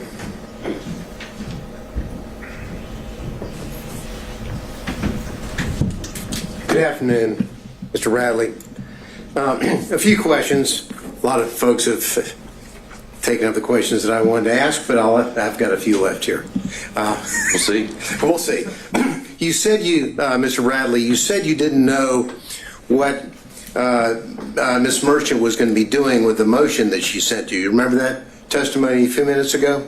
I think I said I didn't know that. I knew that she was gathering information, yes. Well, let's look at the title of the motion that she sent you. Do you remember reading? That was sent on the 6th. Excuse me. Do you remember reading the defendant Michael Roman's motion to dismiss grand jury indictment as fatally defective and motion to disqualify the district attorney, her office, and the special prosecutor from further prosecuting this matter? Do you remember seeing that in the draft that you read and reviewed? Yes. So when you tell this court that you didn't know what she was up or what she was going to do, she kind of gave you a hint, didn't she, in the title of the motion that she sent for you to read? Didn't she? Yes or no? I read the title of what the motion was. There wasn't anything in the title that threw you off. Pretty straightforward speaking title, isn't it? Correct. So you knew that what she wanted was information from you so that she could then file a motion to dismiss the grand jury indictment, to motion to disqualify the district attorney and her office and the special prosecutor from further prosecuting the matter, right? I'm going to object to speculation. You knew that, didn't you? Overruled. Yes or no? When she sent that motion, yes. Okay. And you knew that the special prosecutor that to whom she was referring in that motion was Mr. Wade, correct? You knew that. Yes. Because you read the motion, you said you reviewed it, correct? Yes. And we're not going to go over all of the, number one, because we don't have time, and number two, the court wouldn't let me. But there are a few things that I do want to ask you about in that response, in that aspect. Now, in that motion that you said you reviewed, on page 6 of that motion, well, on page 5 it starts off with, how do we know this? And there's a question mark. All right. Yeah, Mr. Gillen, I can appreciate what you're doing. I think that's something you can do at argument. He's said as a whole that he got the motion, and he's had his responses to his opinion of how he handled it. I don't see, again, this really being necessary to go through it line by line of what. Well, a little indulgence, Your Honor. I'm not going to go. This isn't going to be a 40-minute death march through the motion. I would like to ask about a few bullet points that capture under this, and then I'll move on. But I would ask the court's indulgence in that respect. Again, I think we've covered it, and I think that you'll be able to argue that this was in that motion and that he had a chance to review it, and he never objected to anything in there or raised it. So that's a problem, and always ending up last. It very much is. And next time I'll reshuffle the order. Well, we did earlier with Mr. Wade, and then I hear you. I was kind enough, and then the court said we had to go. I'll need to draw straws next time. There we go. I'll go with that. All right. Anything Thank else? you, Your Honor. That's all I have. Okay. We had Mr. Kucherov potentially still on Zoom. Yes, Your Honor, and I have just a few questions. All right. Could we add a spotlight to Mr. Kucherov? I'll let you know when we're able to proceed.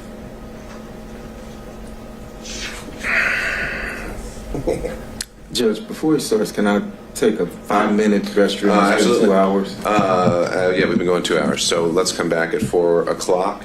I'll also note for the record that we received a notification from Mr. Cromwell on behalf of Ms. Latham, and he said he was waiving her presence. And I don't know if he later decided to join us by Zoom, but I don't think he was electing to log in. So after Mr. Kucherov, just in terms of timing, Mr. Abadi, do you have any expectation of how long your, if any, questioning would last? I don't imagine my questioning will be very long. Okay, well, let's get back in at 4 o'clock.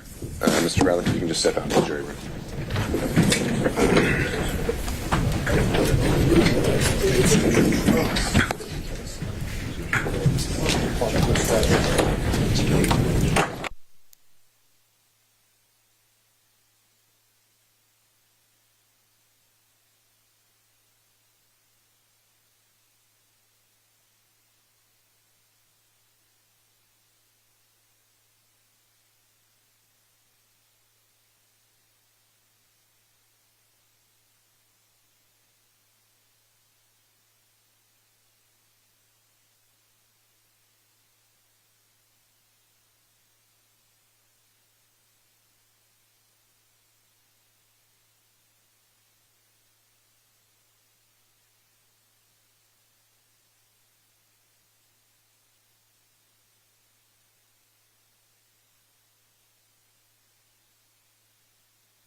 still with us? I am, Your Honor. All right, then let's go back on the record. We have Mr. Bradley here, and everyone else is here as well. You may proceed. Mr. Bradley, did you use any documents to prepare for your testimony today? No, I did not. The last time you spoke with Gabe Banks? The day that I don't have the date, but it was the date of whenever the phone call happened. And you know his wife, Kyra Banks, works for the DA's office, right? Yes, correct. When was the last time you spoke to Mr. Wade? I'm spoken to Mr. Wade personally in a year, 2 years actually, when I left the firm. Miss Willis? I never, my interaction with Miss Willis was never where I would pick up the phone and talk to her, or that she would, or anything like that. So you didn't hang out with Miss Willis? You didn't have a personal relationship with her? No, I never had a personal relationship. I mentioned before that I went to a dinner that was after she was elected. That was at a steakhouse, but it was some 75 to 100 people there. So you knew of her, you just didn't have a business relationship or a personal relationship with her, or at least a close one? I knew of her from she was in the DA's office and I had criminal cases, but I did not personally know her, no. And not having known her, not really hanging out with her, you've got a contract from her office. I'm going to just object as to cumulative asked and answered throughout the All right, Mr. Sherb, I think we covered this ground on the 16th about the contracts. Do you have are you going somewhere else with this? I am, Judge. If you give me a little latitude, I'll tie it right now. Okay, you may proceed. You got a contract from the office, not knowing or having a good relationship or a good working business relationship with Miss Willis. That's correct. That's because Nathan Wade steered that contract to you. I don't know how it came about, but it was presented to me at the office about the contract, correct? Who presented it to you? Mr. Wade? Yes. And he owed you money, you said at one point. Say that again? Owed you money at one point? I don't recall saying that he owes me money. Did he owe you money at one point? Not that I recall saying that Mr. Wade owes me or owed me money. I don't recall ever saying that. I didn't ask whether you ever said that. I said, did he owe you or did he owe you money in the past? No, he didn't owe me money. And so he steered this contract to you, to your office, and you weren't really talking to him? You hadn't talked to him for 2 years? The contract was in 2021. I didn't leave until 2022. So you didn't talk with him that whole time? I left in 2022. I haven't really spoke to him since 2022 is what I stated. When I left June of 2022, around June, August dates of 2022. Other than one last question, other than your attorney, who did you speak with today about giving testimony in this case today? I spoke to my attorneys, Charles Graham and B.C. Chopra. I have nothing further, Your Honor. All right. And again, I'll just double check to make sure. Did Mr. Cromwell ever join us by Zoom? Do we? Your Honor, I think he's still having technical issues. He did email me saying he has no questions. It appears that all relevant questions were asked. All right, thank you. So just for the record, Mr. Cromwell has been apparently watching the proceeding. He had waived his client's presence and didn't have any other questions as well. So turning it over to Mr. Abai. And I have no questions. All right. Mr. Bradley, you can step down. Thank you, sir. Judge, you want these exhibits? I'll take it.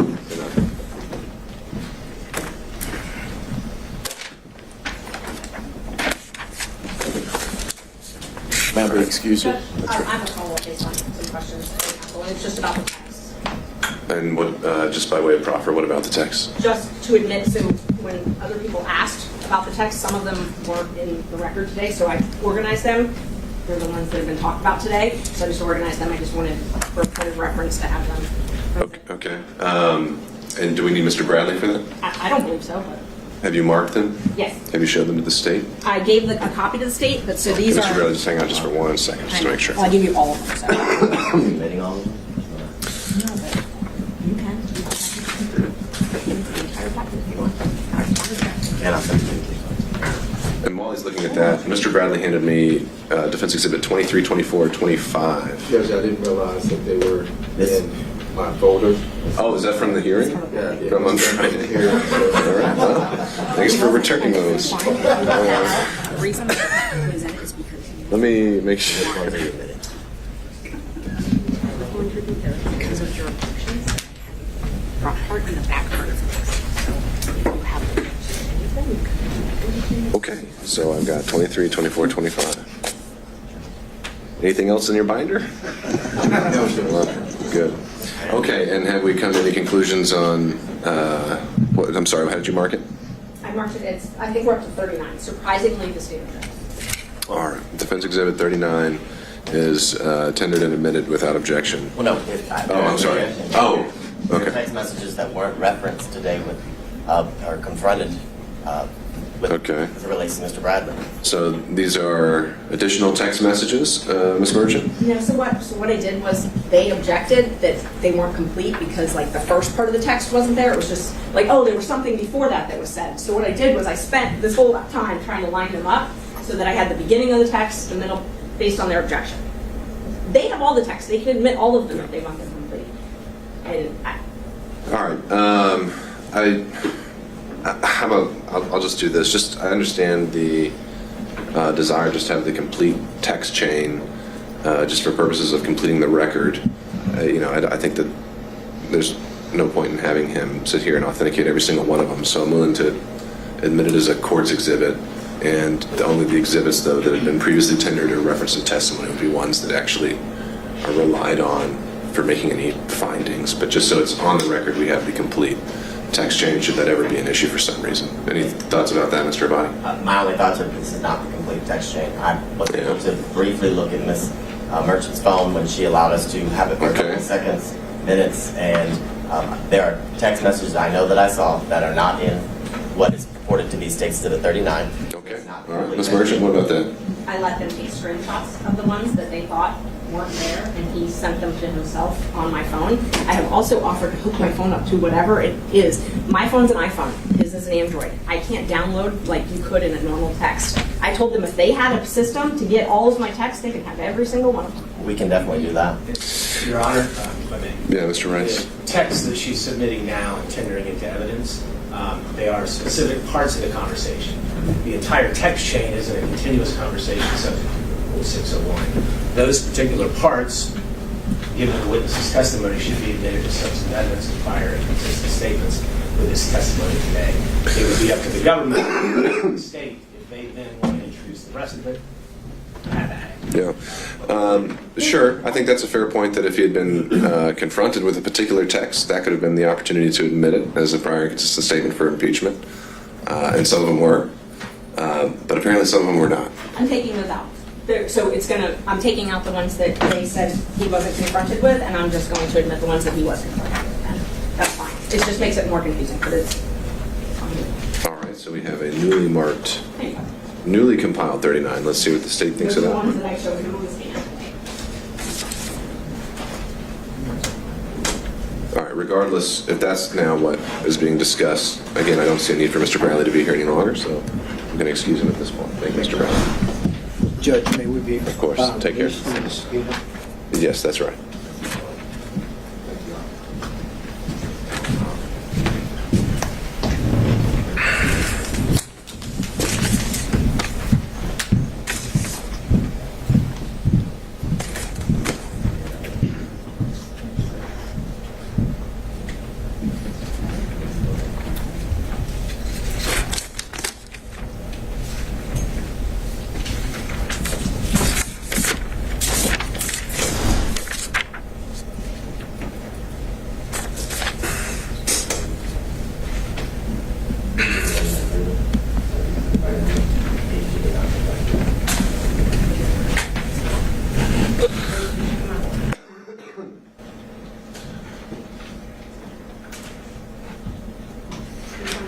last time I did it was with Ms. Cross.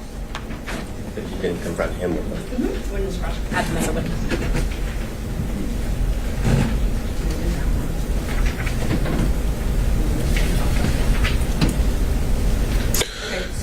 So where are we with Defense Exhibit 39? It might be helpful if you looked at them so you know what we're talking about, but I confronted him with it. Right, I know. So, Exhibit 26, I put in so that it made sense, so you could read it. You know when you're reading a text and it's a conversation? Sure. So they're upset that they're not in order now, I guess. I don't really understand, but if you want to look at them, you can. Well, let's start from the beginning. What is the purpose of Defense Exhibit 39? These are the ones that I showed him, and that I showed him today. So there were a lot of follow-up questions on it, and so I realized, okay, well, they should just be in the record, because other people are referring to my texts, and they might as well just be in the record. And he authenticated all of them. All right. So, And Mr. Rice? And not just in the record, Judge, they should be admitted as substantive evidence because they come in as prior and consistent statements with this witness. Okay. All right. So to that end, Mr. Abadi, is there a particular text message in there you think was not authenticated? I understand you're saying, well, maybe one of them's already been admitted, so, but otherwise, just having a omnibus, here are all the relevant text messages exhibit. Is there an authentication objection? Is there any other kind of objection like that? Yes, because he didn't authenticate that all of the text messages were from him and between Ms. Merchant or the context of them. So I think that's the problem. When you don't, for example, if the state was to provide, I guess, just a specific text chain from a cell phone extraction, there would be an objection because the state would be making the determination as to what is relevant. Really, all the information should be turned over, and it's for the parties to object and Your Honor to determine which parts of the conversation are relevant or not.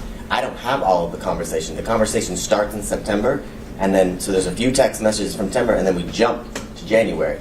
Ms. Merchant has determined that that jump in between is not relevant. That's not appropriate. It's for Your Honor to determine what's relevant and not, and I can't make an objection as to what I don't know. I can tell you what I've read.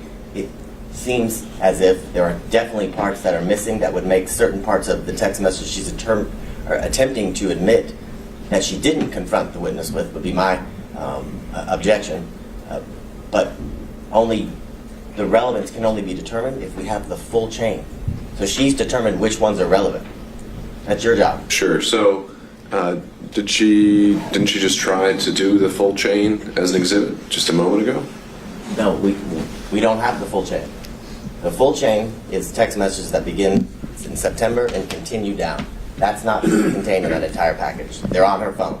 Okay. She'd like us to do it in a track that's just that chain. All right. We have to do Ms. that Merchant, with the technology. and then I'll Mr. Gilman. yeah, not a problem. And I offered that when we were here before, and I was told they didn't have that technology. But let me just go through them one by one. It might be easier. I was trying to just do it quickly all You can together. just hand them to me. So the first, Just hand them to me.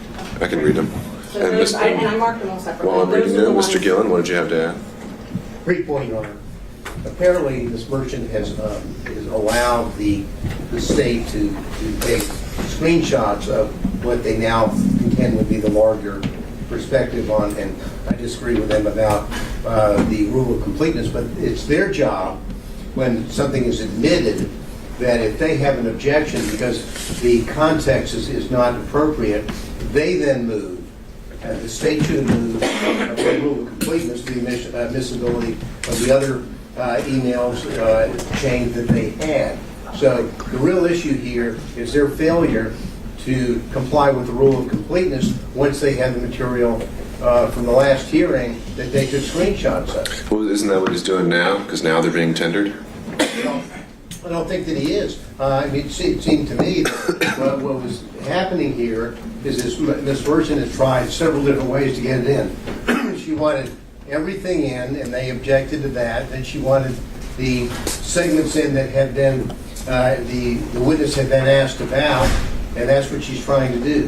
My point is that if they're at the time of frankly, of moving under the rule of completeness is at the time the tendering. If they want to tender something to show that it should be included to be complete, that's on them, not on this merchant. All right, Mr. Abadi, last point here. So I had a very limited time with Miss Merchant's cell phone. I only had time to literally find one part of the text message to then send to myself before Miss Merchant demanded her phone back.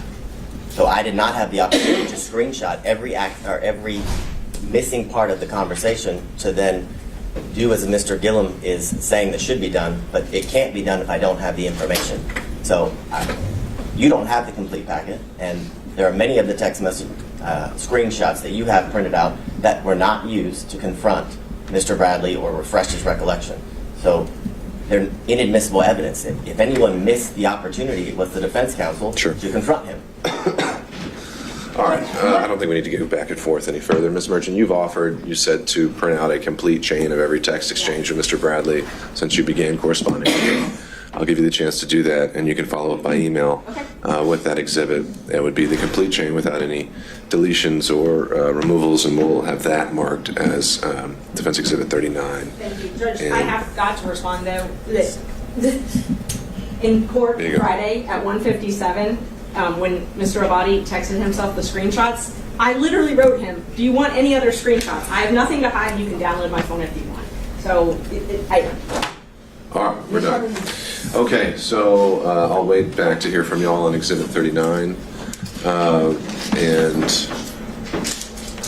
Is there anything else to take up before we discuss Friday? Just kind of throwing it open to the floor. Seeing none. I believe I asked and put it out there among defense counsel to be considering how they would like to organize their arguments on Friday. Has there been any decisions reached on that? Tomorrow to determine that, and I can email the court when we're done with that. But we are going to make it as efficient as possible and break it up. Break it up in terms of like subject matter or something like that? If there's time limits, Yeah. on the defense at large. Yeah, that's the idea. Okay. Tell us what that'll be, and then. Well, I'll start with, what is it that you're asking for? We'll start there. I'm just kind of curious. That's interesting. Well, I don't think we can answer that right now. Number one, the court said, look, if you divide it up, then we can go with that. Or if you can't divide it up, then I'll give each defense counsel a specific period of time. Tomorrow, we'll find out when we meet whether or not we can divide it up in a way that serves the interest of our respective clients. Hopefully we can communicate with the court. Okay, I'll just wait to hear from you. To the point of, I think the state recently filed their own motion to, I think it formally said to reopen the evidence as to another witness. I only got to read it very briefly. Or I don't know if that was just saying in the alternative we'd like to reopen the evidence. I don't know, maybe someone can clarify that. But my thought there and what I think we ought to do Friday and what I would like to do on the issue of the cell phone analysis and this other affidavit filed by the state today is that both parties, any party rather, can make whatever arguments they want based on a proffer. Any counter arguments they want to make based on a proffer. They would not be admitted into evidence at this point. And at this point, I need to start hearing the arguments in the law and what we've heard so far. And if I think I'm able to reach a ruling based on that, I will. However, if I think that the proffer is going to make a material determinative point, we can reopen the evidence at that point. But just the bottom line is on Friday, the intention is that we're still sticking with argument. But the parties are free to address some of these issues that have been brought up post-hearing if they'd like to. Your Honor, excuse me. Oh, Sorry. let me start with Mr. Saban. I'm alive and well with a quick question. All right. That suggests that we do not have to have a witness present on Friday for the cell phone record. That's right. Friday would just be argument, and counsel can proffer why they think it's significant. And if once I've heard the law and the argument of counsel, I decide that that is going to have some material bearing on the outcome, then we can reopen the evidence and have it properly admitted and authenticated and subject to cross-examination. Thank you. Okay. Ms. Merchant. I just wanted to know if the court wanted us to focus our arguments on anything in particular. If you have any questions you wanted us to try and answer. Well, actually, I think what I'm more likely to do is more along the lines of what I suggested before, is give y'all a time block, and you use the time however you think is more effective. What you think is your strongest argument. A lot has been covered, And there's a lot in the motions that weren't covered during the evidentiary hearing that I would plan to rule on at the same time as well. So I leave that to you. All right, thank you. Mr. Gillum? Thank you, Your Honor. I know we have other motions to hear on Friday. Oh, we do? Now, I thought we did. I just said disqualification as a whole. So if you have arguments about forensic misconduct, about anything like that, that would be the time for that argument as well. I consider that part of the disqualification. Sure. I thought we had scheduled hearings on the murder arguments. No. I mean, I talked about that, and then things evolved. So we didn't actually send out a notice adding any other motions, but we do need to. We have some trials starting next week. The next 2 weeks, we've got some of our homicide trials already scheduled. So I'm going to be following up with you all to schedule the rest of the pretrial motions that we have. So the only arguments that we have on Friday would be 1 o'clock on the issue of disqualification. That's right, all things disqualification. Anything from the state or any other defense counsel? I think for the state. All right, thank you all.